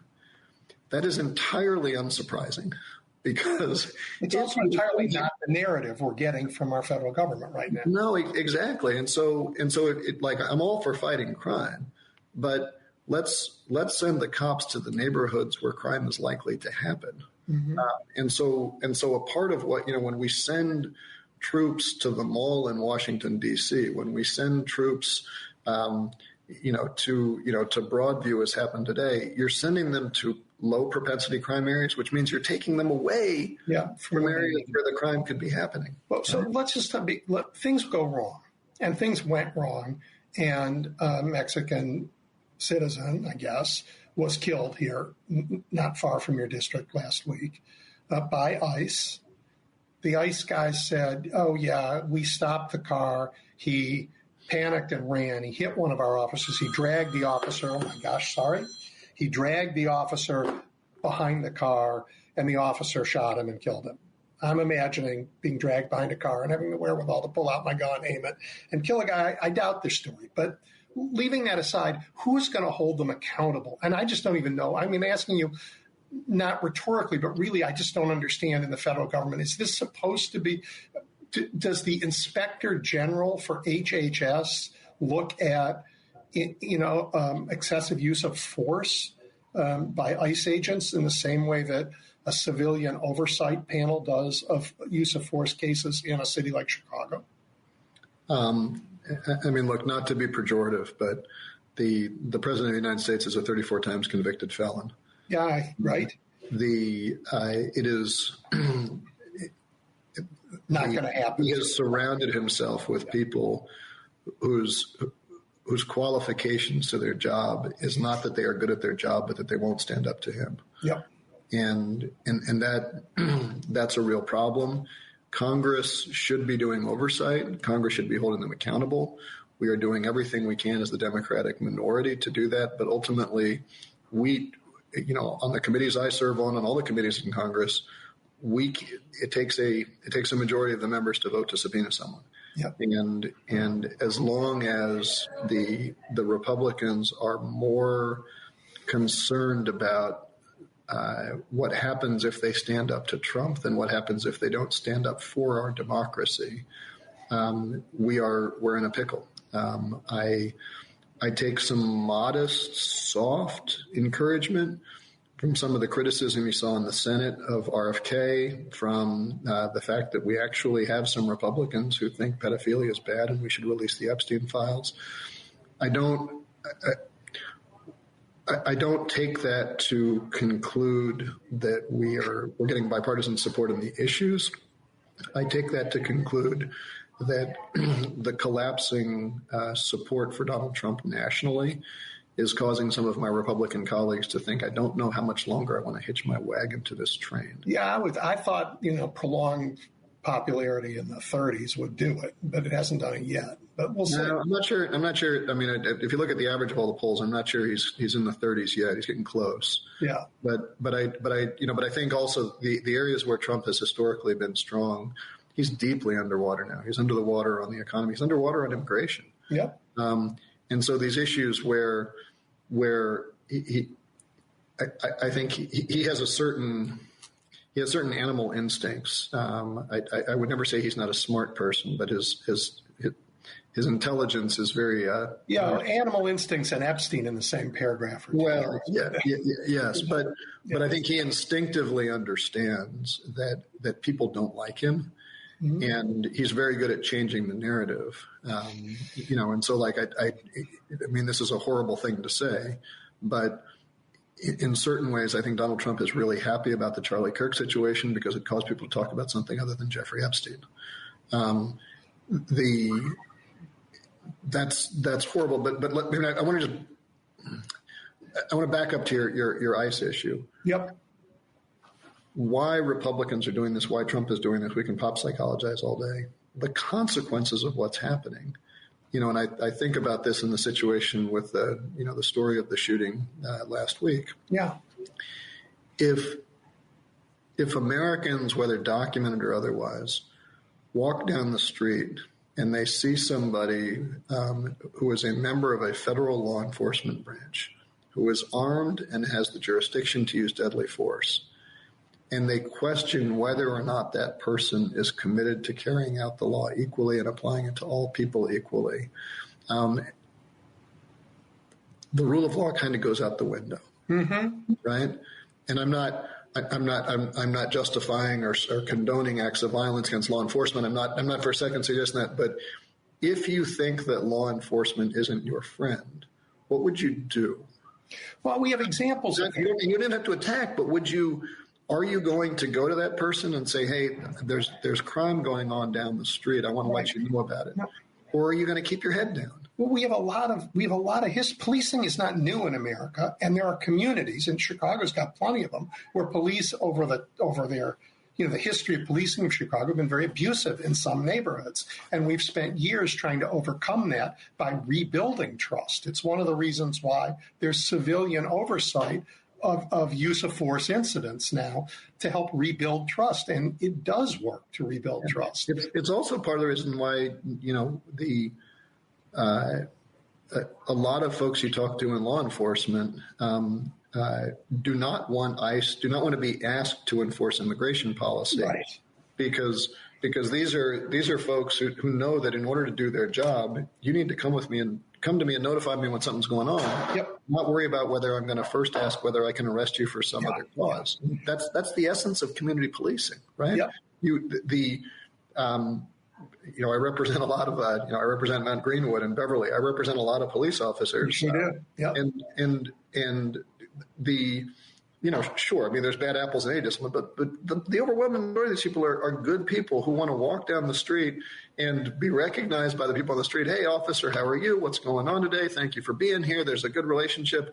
And when you have that kind of relationship, then you're notified and the community gets safer, right? If you don't, if people in the community view the police officer as someone who they're not sure if it's friend or foe, it gets really bad in a hurry. And we've seen since Trump has come into office, we have seen a huge drop in reporting of domestic violence.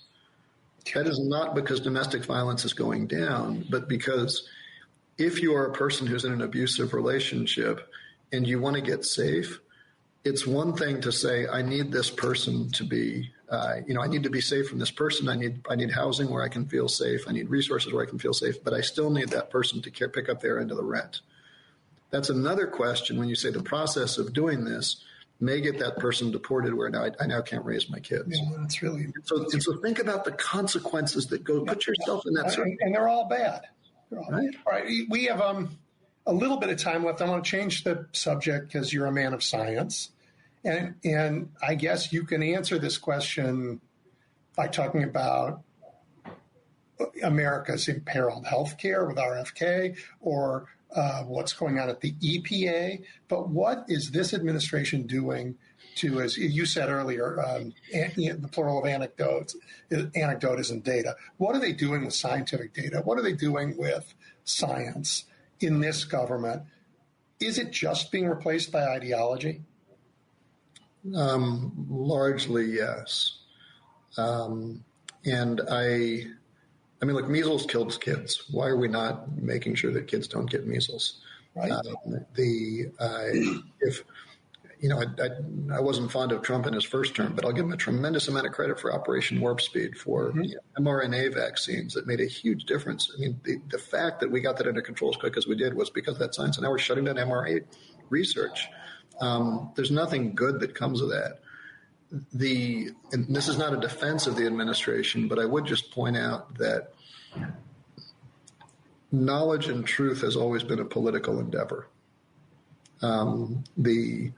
If you control information, you have power. If somebody else controls information, you are ceding your power. Sure. I mean, ask Galileo. It's not a new problem.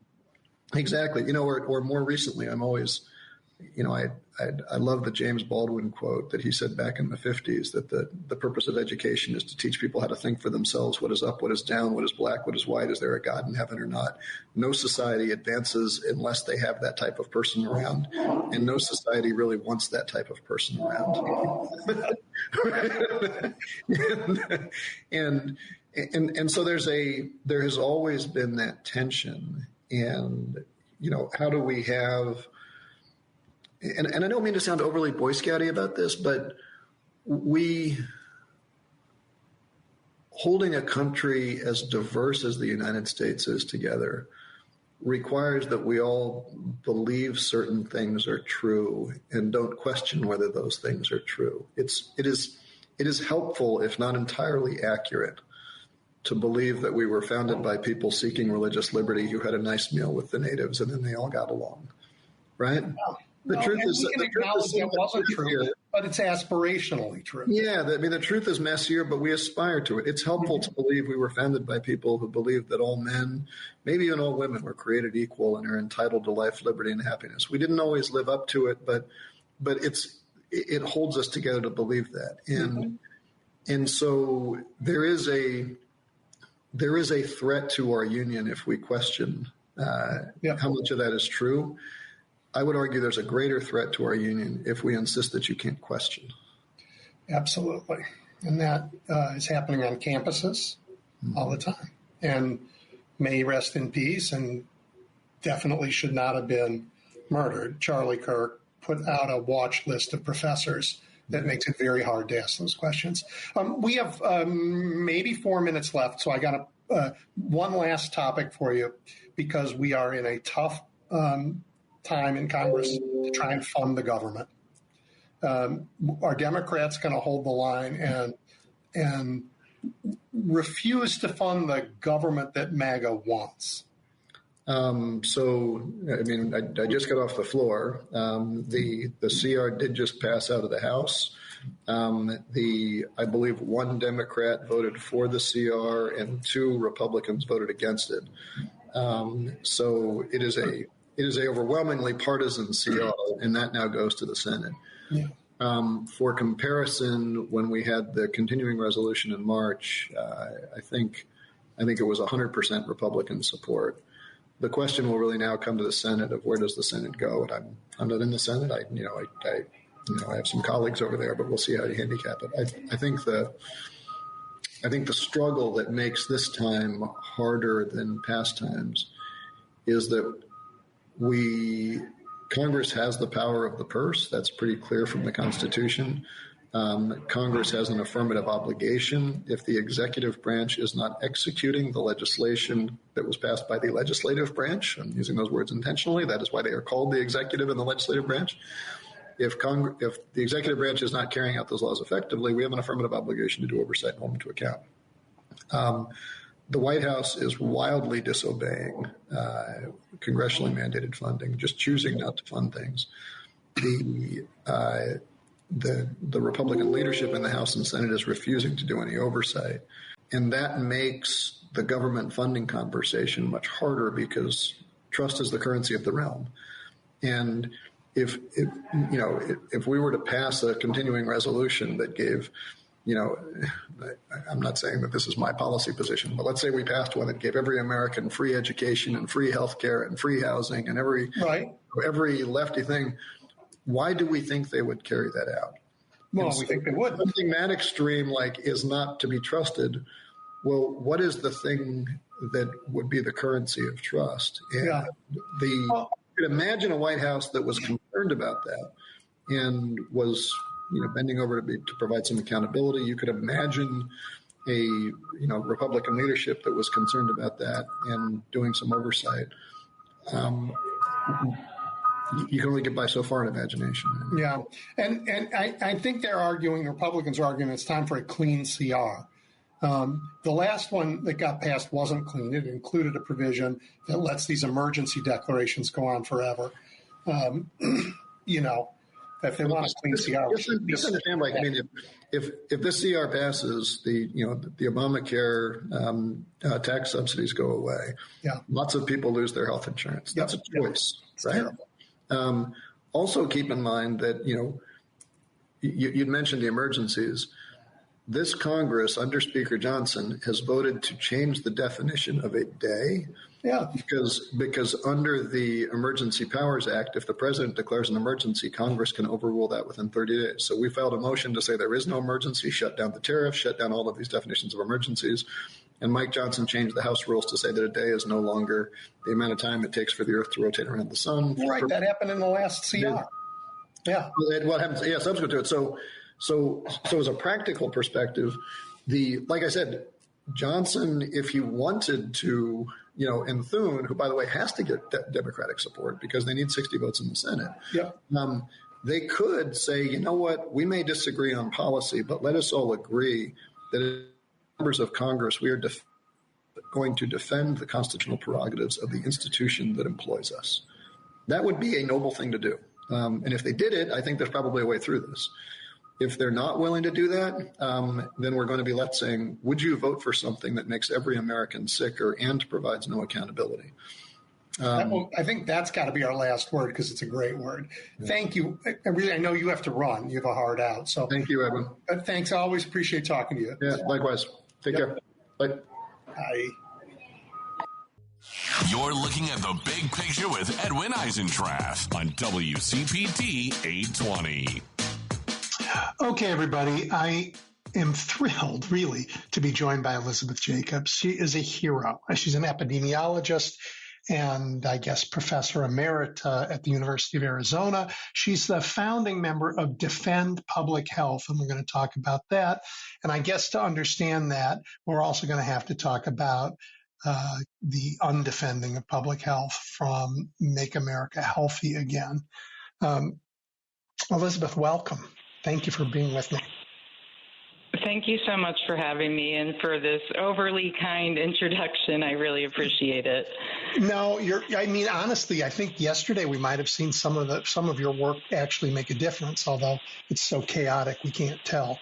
But let's unpack all of that. In this past week, both HHS Secretary Bobby Kennedy and fired CDC Director Susan Menars testified before Congress. They didn't say the same things. I'd like your thoughts about that. But, should we start there? Let's start there, and then let's end up with the set of meetings that just happened and the the whole fight with whatever this Maha movement is? Sure. And I mean, I just wanted to start by saying everybody has to make a decision when it came to Dr. Monarez and Mr. Kennedy as to who they believe about what happened in regard to Dr. Monarez being fired. I personally agree or believe her 100%, and I do not believe what Mr. Kennedy had to say about it. Dr. Monarez was put in front of a Senate hearing. She did not back down. She did not change her story. She sat there with steely calm and was not rattled, which to me is a very strong indication that she was telling the truth, that Mr. Kennedy was asking her to do things that are unethical for a legitimate scientist to do, such as sign off on policy in the absence of seeing the data first. So I definitely think that Dr. Monarez's story is the truth. You know, during that hearing, one of the Republicans shamefully lied and said, "Are you sure? Are you sure you remember that? We have a recording. Are you sure? Because I'll play that recording. You know, are you sure? They're under oath. Are you sure?" And she said, "Yes, sir, I'm sure." And it turns out he was lying and there is no recording. That was absolutely shocking and disgraceful. And again, that's another reason why I believe that Dr. Monarez is telling the truth. He was bullying her. He was verbally abusing her, calling her a liar. And she just looked at him and said, you know, I'm telling the truth, and so you can pretend there's a recording or not, but it's not going to change my story because I'm telling the truth. Yeah, and I thought she was awesome. Yep. Awesome. Totally. All right. Hero. But fundamentally, hero. The difference between her testimony and Secretary Kennedy's, the core of it was on this question of was he saying, you know, I'm looking for people who will lead the CDC, who will okay things that the science doesn't support. And she said she wouldn't do it, and that's why she wasn't there. He said, "Oh, that's not right. That's just not right." And it's clear he's lying. Absolutely. And I mean, even just think about it. If somebody asks you, are you a trustworthy person, who is going to answer no? I mean, I was completely incredulous when I heard that. And then, again, Dr. Monarez, her appearance at the Senate hearing absolutely confirmed beyond a shadow of any doubt that she was the one who was telling the truth. I have to say, knowing that she was, in fact, appointed during the Trump administration, surprised at how remarkably data-focused, honest, and how much integrity she had. Absolutely. And I think that if the American public had a chance to meet CDC staff and scientists, they would see that she is not the exception. Although she is an exceptional human, in my opinion, that is how CDC employees are. They are scientists and staff members who have a vested interest and a passion for trying to improve the health of Americans, to keep people safe.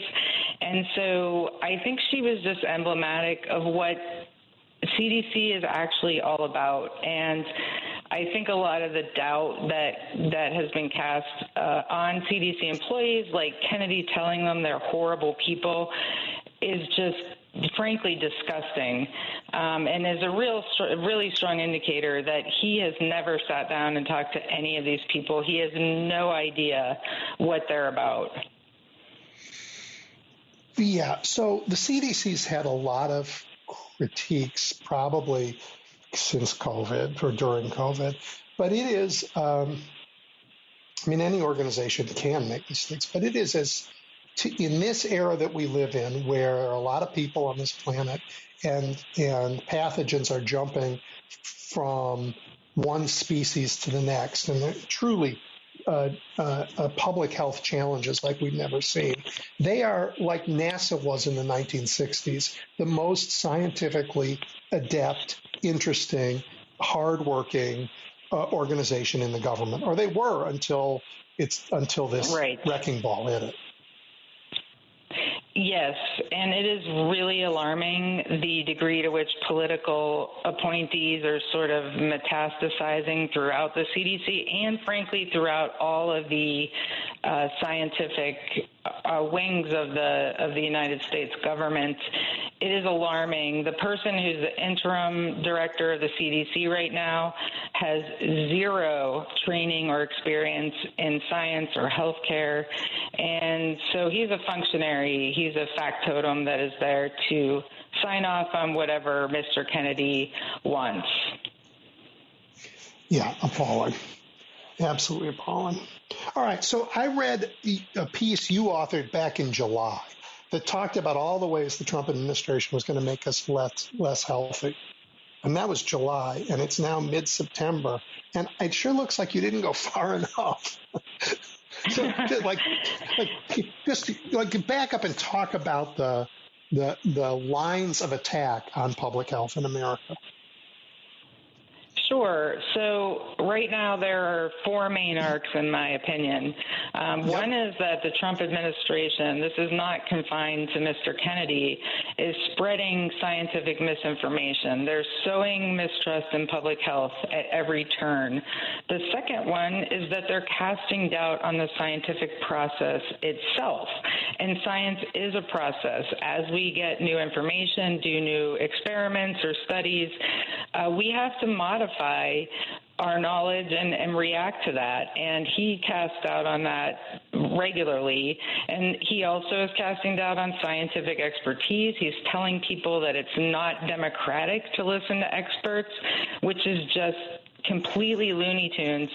We all know this. We don't call our hairdresser or our barber when we need our sink fixed. We call an expert. So that's the second piece. The third is the massive firings that have gone on at NIH, CDC, FDA, EPA, all these really important science-based institutions, and making draconian cuts to their funding, which probably is them going to lead to them saying, look, these places never functioned anyway. Well, you can't function when you fired support staff or you fired the communications folks, because then the public really doesn't know what's going on. And then finally, a big piece is that they are definitely undermining our U.S. vaccination system. So those are four main areas of attack that are coming from the administration right now.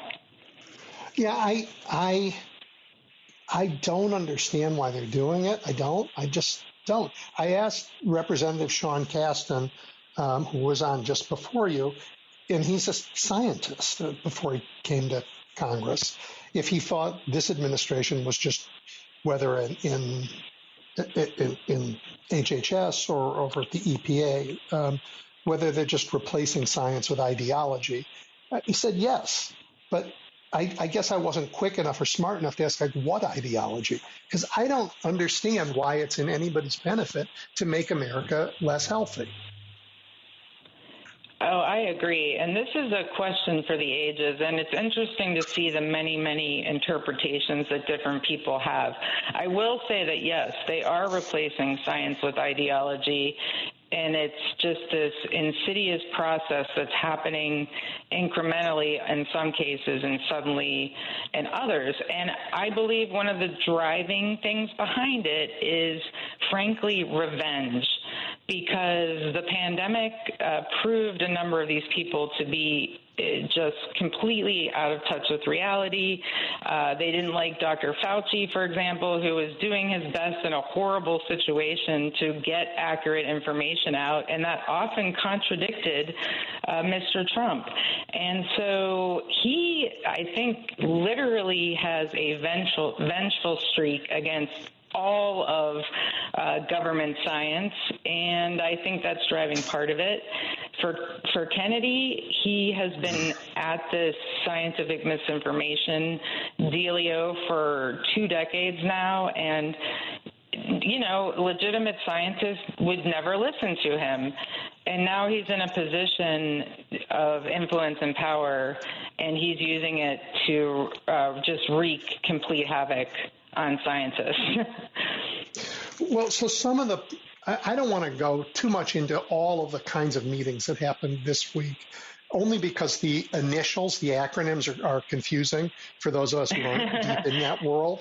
But they were important meetings that decide the future of vaccines in the country, right? Who gets what, whether insurance will pay for it, what's required. And I saw, I think because you helped me find it online, not you and your social media helped me find it, a presentation that went on at that meeting, which had almost nothing to do with actual science. I mean, like, how is it that through the staff, that in front of the commissioners of these organizations, they have to watch just propaganda? Right. And so I think I'll just briefly explain for the audience that it's the Advisory Committee on Immunization Practices, which I will now refer to as ACIP. And this is a group of people whose recommendations are really critically important because they decide their recommendations result in insurance, public and private insurance, being required to cover certain vaccinations. So if they recommend it, then insurance has to cover it. And it impacts the availability and accessibility of vaccines. So in the past, these meetings have frankly been boring as heck, and nobody really wants to tune into them. But now it's turned into just this disgraceful and shameful display from the members of this committee.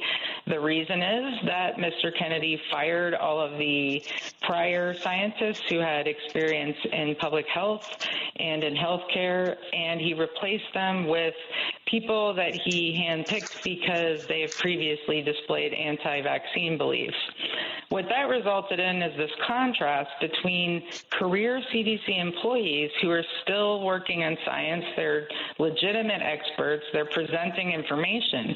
But the committee itself, the people who vote, were just like, I called it a goat rodeo. I'm sorry, but the questions they were asking were completely inappropriate. They were badgering the CDC scientists.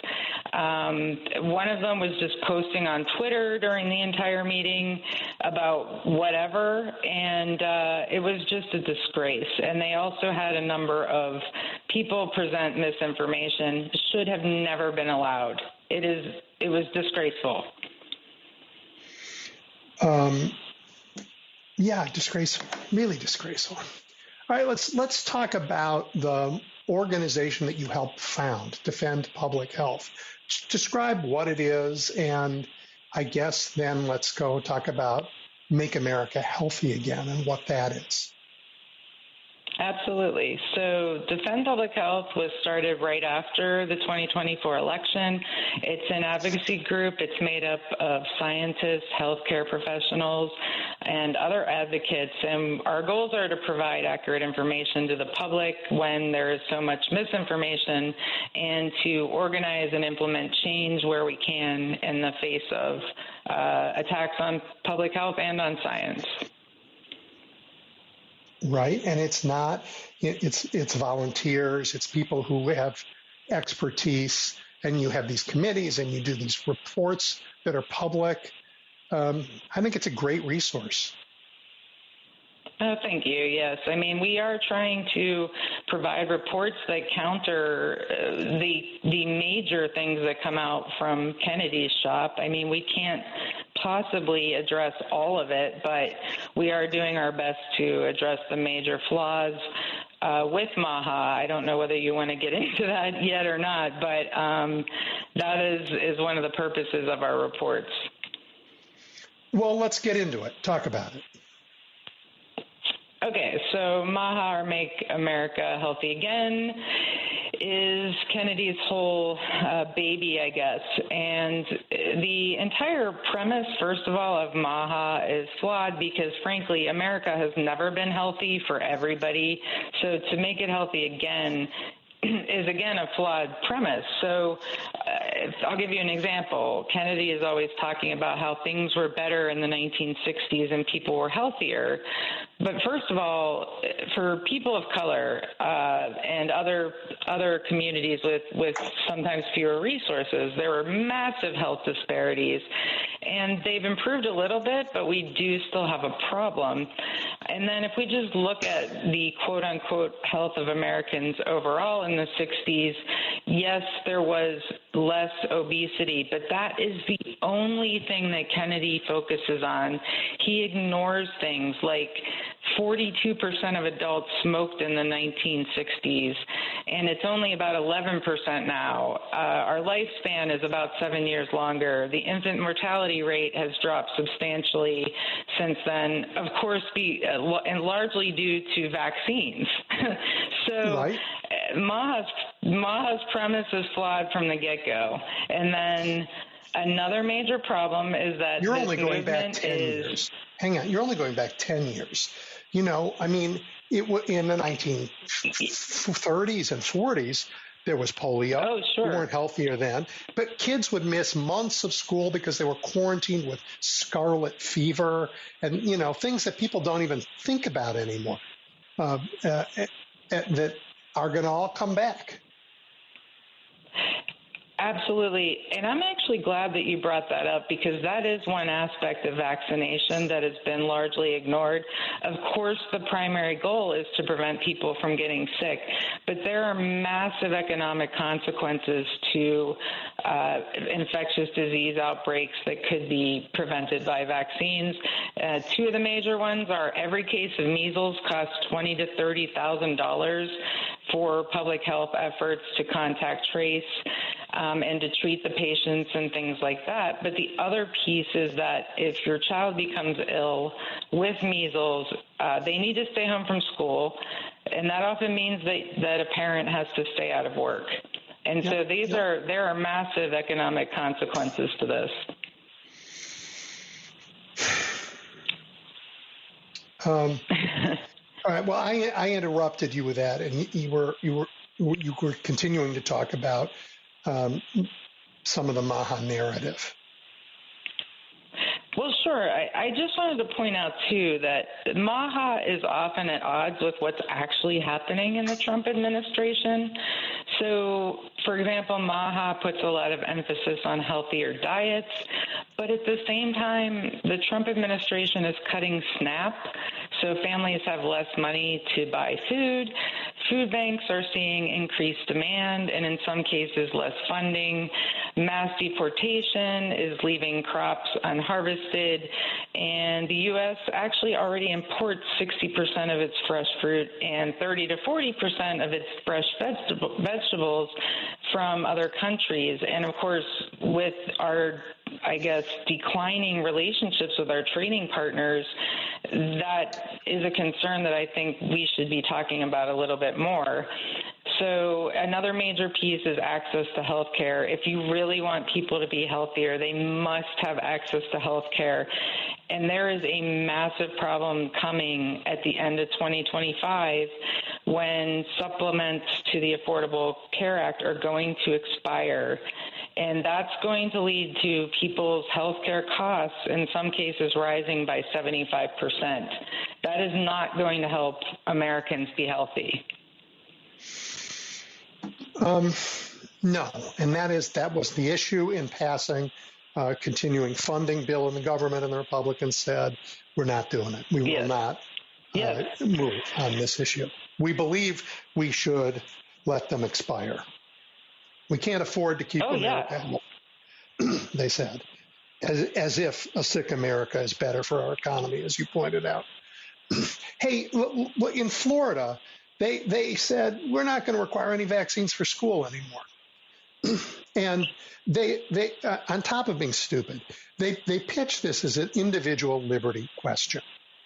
And forgive me, I'm going to be a little gross here.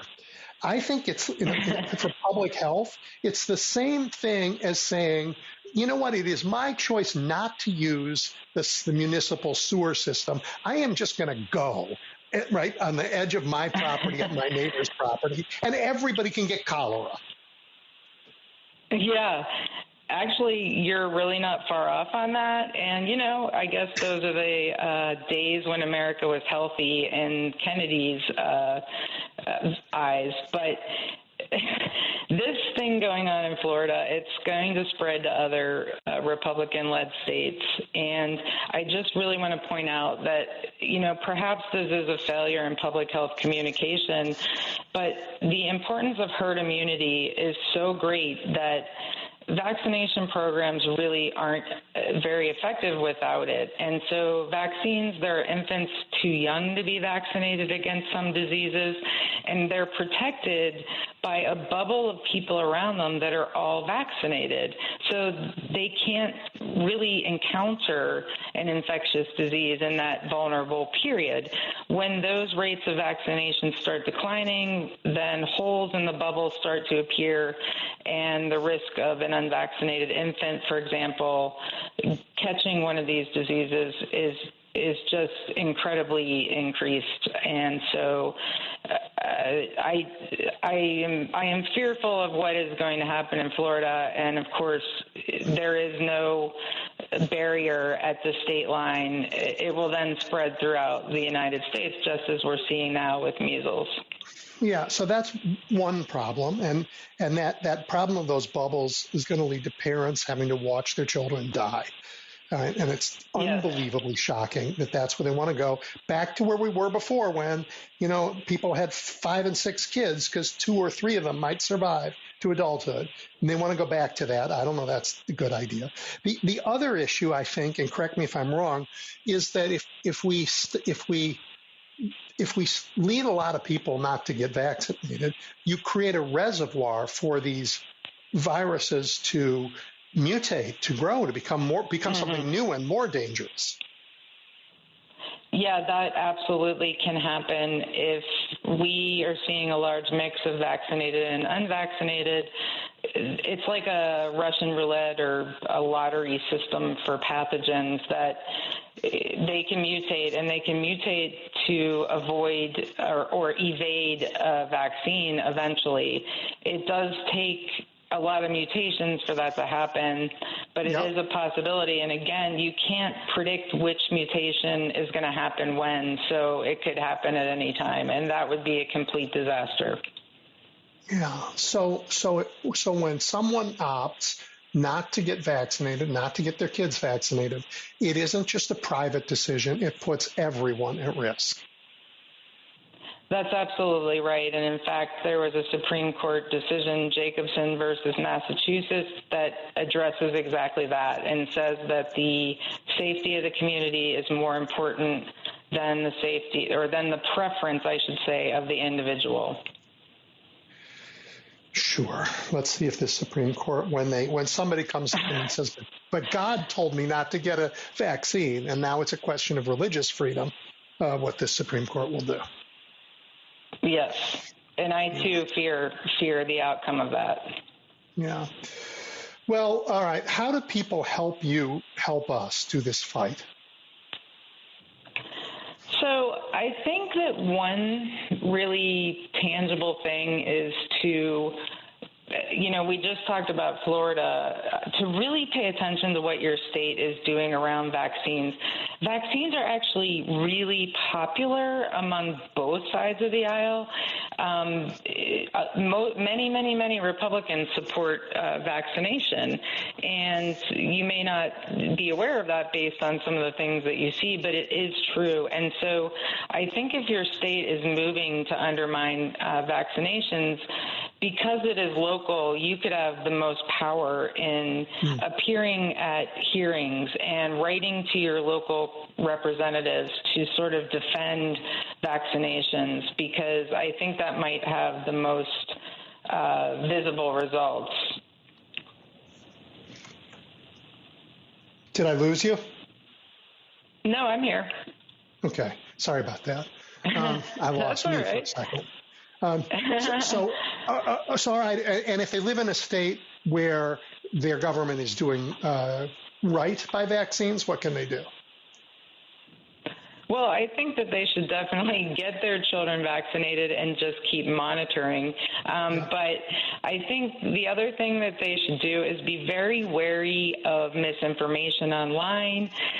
A lot of misinformation makes people really angry, and so they want to respond to it or debunk it, and in that way they end up spreading it.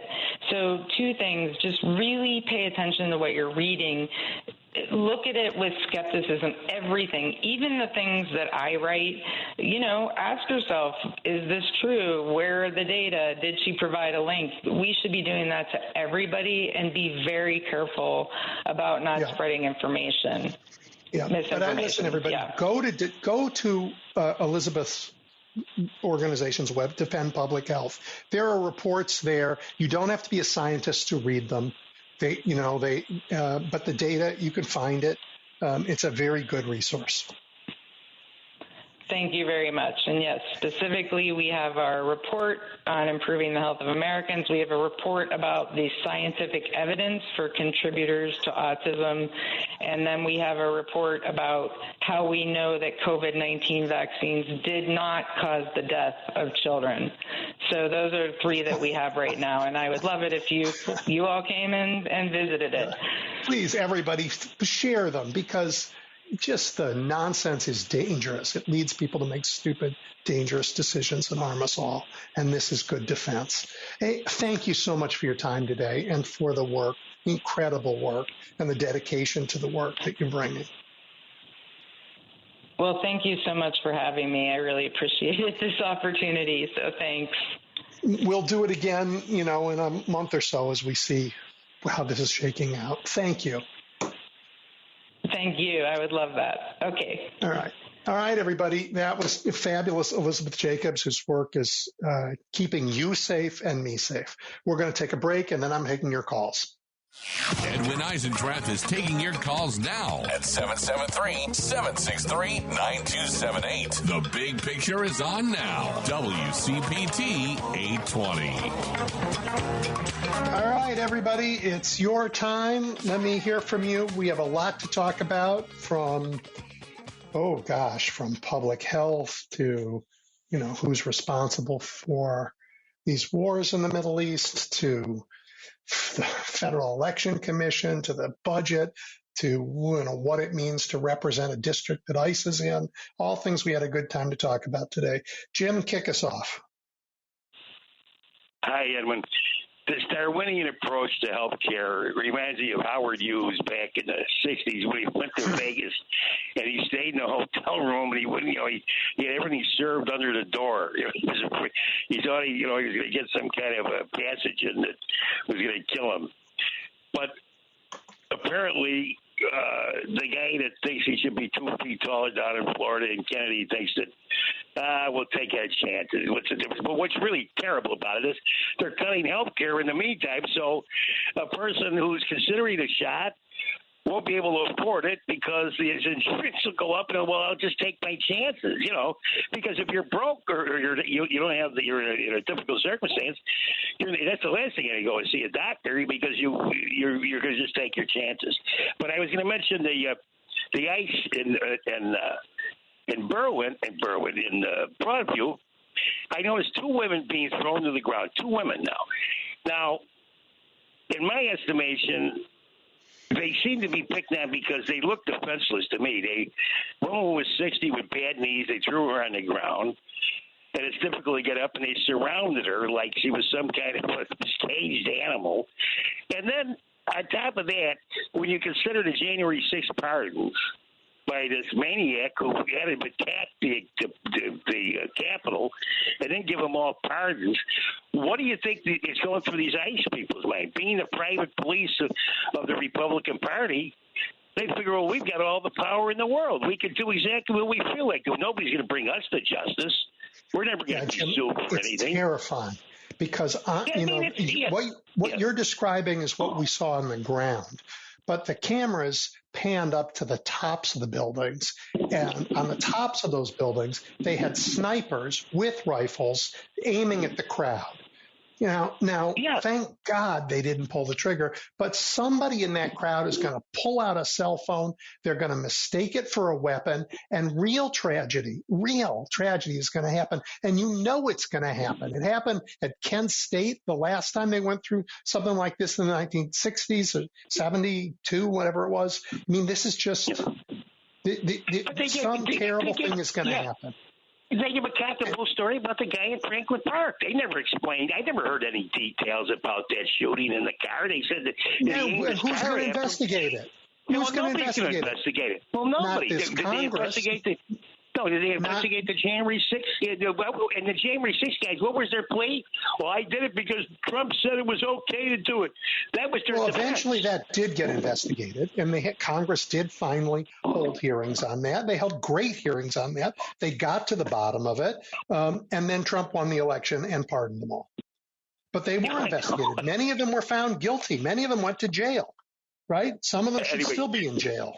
Yeah. You're got great calls. Thank you, Edwin. Have a great week. Thank you. You bet. All righty. Dave, you're next. Hey, Edwin. I got two things I can think of right now, and none of it is about Charlie Kirk. I'm so sick of hearing his name.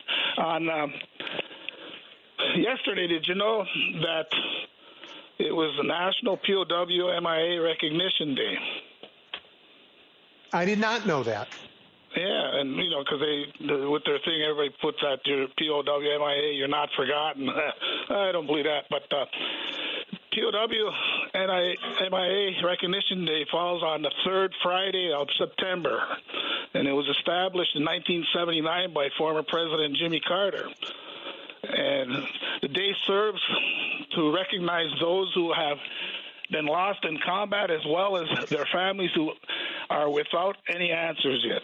All in all, there's around 83,000 missing American service members. To put that in perspective. And, they gave their freedom and most likely their lives already by now. And for you and I to have ours, enjoy ours, as shaky as it might be right now, and I'm so glad you told me that. And look, for anybody who has lost someone in their family, let's say in the military for now, in war, it's terrible. But then to just not know what happened. That's just appalling. And, I know we've gotten better at it. We can use DNA. We can find identity from remains we couldn't before. But 80,000 is a huge number of people, of families who don't know. And that's really sad. Yeah. And I know from like my era, Cold War alone, there's 126 of them alone. Of course, there was nothing was supposed to happen during that, if you believe all the other groups. But and the second important thing, so you can get others. Have you seen or heard about? We're starting on September 30th. The Social Security Administration will no longer issue paper checks for benefit payments. And in general, all federal agencies will stop sending and receiving paper checks after September 30th deadline. And I have mixed feeling about that.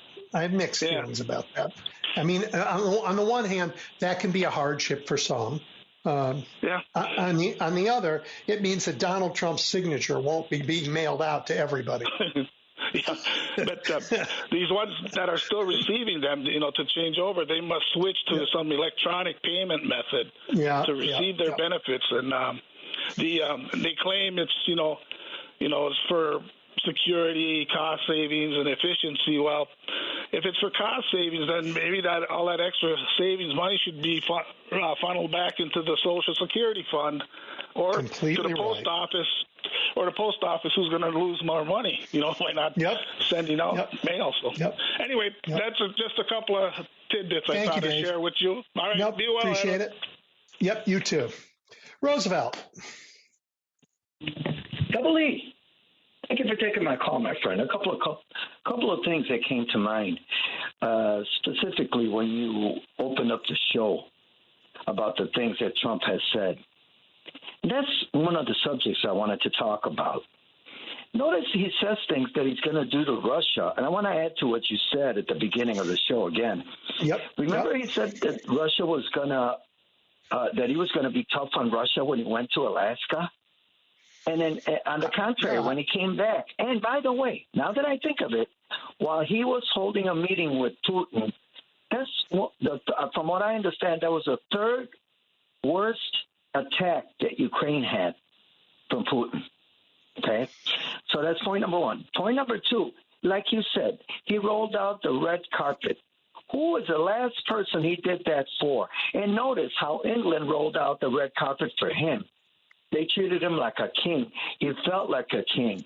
And he always has to be above everybody else and say that he had to say the same thing. He said that he had what? He had settled 7 different wars. Right there, he said that this guy's always behind the idea of getting the prize, what he wants. But what I'm getting at, also, I'm talking around and around. What I'm getting at is the things he does, he doesn't follow through. And then the media reports that Trump said this, and then they don't report the fact that he didn't do it, like these tariffs against Russia. Did he do that yet? Did he send any aid to Ukraine yet? Double E, because I don't know. And this stuff is repeated in Spanish. And I correct them by saying, wait a minute, he didn't send this and he didn't do that, because whatever the press says that he did this, he did that, he didn't do it. He just said that he did it. You know my view on this. I don't think the press should report what he says. It's lazy. It's not news, and it's almost always a lie. Don't do it. Right now, today or yesterday, I can't know if it was this morning or yesterday. I read it. The Defense Department has said, you will only report on the things we are allowing you to report on. It has to be public. It has to be information that we think should be in the public. And if not, you will lose your press credentials. And every news organization in the world should say, you know what? I don't need press credentials to do my reporting. F off. You are not, I'm not here to be your propaganda piece. We owe the public the truth. And if not covering their lies helps us get the truth, that's fine. We don't have to go to their press briefings. That's true. After all, right there, we have other ways of finding information. Good, hard journalism. And there are a lot of people doing it. You know what's going on. I can find out what's going on. Americans can find out. We have to do a little bit of work because their megaphone of lies is so loud. Yeah, on Ukraine, you bet. He's lying. Oh, I'm not happy with Putin. He means that like I'm not happy with Melania. I'm still married to her, but sometimes I can have a fight. He's holding Putin's hand, but you know what? I'm not happy with him today. I'm not breaking up with him, but today I'm not happy with him. Like, who cares if you're happy with him or not? Break up. Like the rest of America is on one side of a war, and you're the commander in chief, and you're on the other side. Please.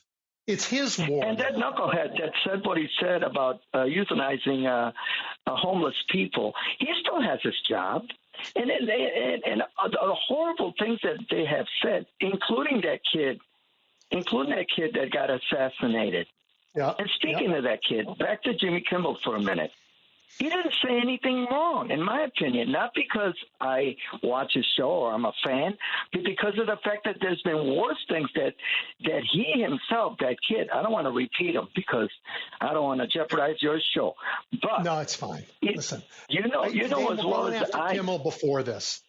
He said he was going to get Kimmel. He said he was going to get all these guys before this assassination. It has nothing to do with anything he actually said. He doesn't want. He wants to dominate. He wants the media to bend the knee. He wants to be able to say to them, you will go out of business unless you have my back. And they are falling down. And look, he has corrupted a number of universities. He has corrupted a number of law firms. He has corrupted a chunk of the media. He's corrupted a bunch of the tech companies. All of these people are now bending the knee because they want stuff from our very powerful federal government, and it is disgraceful and dangerous. And have you heard of? I know you guys played Chuy Garcia but have you heard of Christina Villa? Just sure, like but tell Pancho everybody. Villa? Yep. Huh? Sure, but tell everyone. Yeah, well, she's also standing up in her. She's new, by the way, senator from Illinois, and she's also standing up to these people that they're sending to do the dirty deed of raids. And how is a family from Mexico gonna, you know what I'm saying, counteract a civil case, or against who? Because these guys are all masked. These guys are doing this job. And have you seen the commercials on TV? How to work for ICE? I just saw Yes. one of them so far. Look, they want to, by the way, this isn't going to make America safer. They're trying to say, if you work on a police department, we'll give you $50,000 to quit your job and come work here. That's not going to make anybody safer. But, here's the thing, that cops aren't fools. And they know that the moment the administration changes, all of this ICE increase is going to go away. All of these mass thugs are going to be unemployed. And so if cops want to risk their career, they can, like, if they're like a year away from retirement and they think, okay, the $50,000 is great, but early in their career, if they're betting they're going to be working for the federal government for 30 years, they better think again. And last thing I want to mention real quick, what do you think about those 3 states out west that want to do their own guidelines for vaccines? I believe it's California, Washington State, and who's the other one? Oh, I can't think of the other one. Yes, it's happening out west. It's also happening in the Northeast now. Oh, okay. So states are getting together and saying, we're going to just pay for the science. We're going to figure it out. We're going to do it ourselves. Collectively, we make a big enough market so that we can push insurance companies. But my gosh, this should be the federal government doing their job. Instead, states have to take on this extra burden, this extra cost, because even though Donald Trump is spending more federal money than anybody ever has, right? We're blowing the deficit wide open just to give billionaires more money. He's doing all of that and not doing the job. And Roosevelt, the first thing that anybody who's in government needs to know is just do your job. Like, the public will forgive you some mistakes. They'll even forgive you if they disagree with you, if you do your job. Like, you got there, you said, these are the things I'm going to get done, do them. He's not doing them. He's not doing his job. He's doing Putin's job. He's doing Netanyahu's job. He's not doing our job. Well, we'll see what happens in the near future, but something's got to give here with this. Well, it's not going to be you and me. It's not going to be you and me. Yep. All right, Roosevelt, thank you. I appreciate it. Thank you. Yep. Paul, you're next. Okay, Edwin, you sound like you're simply criticizing incompetence. This is utter collapse. This is. I mean, if I just tuned in for the last 30 seconds of what you said, that would be like, that could apply to, a critique of many politicians over the years who were all more competent than this this is utter collapse. And Robert F. Kennedy, the F stands for effing idiot. He is an idiot. I'm sorry, but he has completely besmirched and destroyed the Kennedy name. The same thing. It had a long run. It had a long run. Look, I don't care if they're incompetent or not. I don't care if he's stupid or not. What matters to me is he doing? Stupid people sometimes by accident do the right thing. What they're doing is dangerous. What they're doing is going to kill people. What they're doing is going to cost everybody money. What they're doing is destructive to our future and my kids' future. Right? The argument, the Republicans are always arguing for your right to be stupid and irresponsible. Not to get back to say that America was healthier in the 60s, that resonates with some people who want to keep going back. The good old days were better. Listen, my mother was a career healthcare provider, nurse practitioner, professor of nursing. She worked for 67 years as a nurse. She only retired when she was 82. And then, of course, I took care of her for the last 5 years of her life. But, she would just absolutely say that it's ridiculous. I mean, when you think about what kind of things we have advanced from since the 60s, just basic health care, like standards for blood pressure and things like that have increased or have improved. And as you mentioned, 42% of people smoked in the 60s. That has gone way down because of, basically, public has become more aware. But the idea that the vaccines, my first year of teaching, I was back in the late 80s. I was a special ed teacher, and the first thing that we were trained on is that you're going to hear that vaccines cause autism from parents. That is false.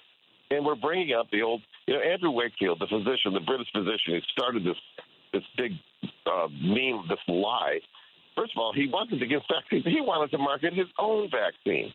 He was a fraud, and they want to drag that back up. And the reason they're dragging up about COVID, it's really Donald Trump can't stand the idea that he's responsible for the disaster and the more than 1 million people, including my father, who died from COVID because of Donald Trump. Yeah. And so they have to put this out to erase this. This whole government has collapsed. It's kind of like, Edwin, if your house collapsed, it doesn't mean that we couldn't recognize it. Oh, yeah, that's Edwin's house. It's just collapsed.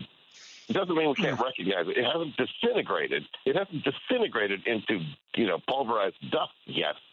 But how long can the United States survive under this? I mean, I'm surprised. Really, I guess the framers thought that, we could survive anything for 2 years. I'm not so sure about that. It's just like, another thing. I mean, my older brother, he almost died of measles in 1955. I remember a friend of my parents, or my best friend is in school. His father had a sibling who died of whooping cough. I mean, this is absolutely absurd. What Robert Kennedy says about it's just. I don't even think he's a decent lawyer, honestly. I really don't, because he wouldn't say things as stupid as he does if he were. It's beyond. Yeah. To sound like to make rational arguments against what they say is almost legitimizing what they say, because it's like, you see what I mean? Well, let's leave the data and the rationale aside for a minute and just talk about it from a moral and ethical perspective, because they're gambling with people's lives, and they're placing their own certainty over any chance that they could be wrong. And all of us are wrong sometimes. But leaving that aside, they're placing their own certainty at the heart of our nation's future health, with no contingency to do it better. That is morally reckless. Morally reckless. Well, one phrase that your guest used, the phrase herd immunity, which is just kind of a familiarized term for the concept of community immunity, which is a vaccination theory, was used by a few of these people to think that what herd immunity means is that everybody should get sick so that we're healthier. Well, I have a degree in bioscience, and when they first started saying this during COVID, I thought, I don't ever remember sitting in a class at Michigan State University learning about, the wildebeest of Central Africa who all got a certain virus, and then they all came out strong. No, when a herd of beasts gets ill, they all die. 70% of them die. They get called. Yeah. All right. On that cheery note, we're going to be done. I'm sorry to say. And Cynthia and Eduardo, thank you for calling. I'm not going to get a chance to get to you today. Thank you all for being part of this community. Thank you for sharing the facts with your friends and your neighbors. Thank you for standing up when you have to interrupt the lies. These are the little things we do as we take back this country. Thank you so much. Talk to you next week.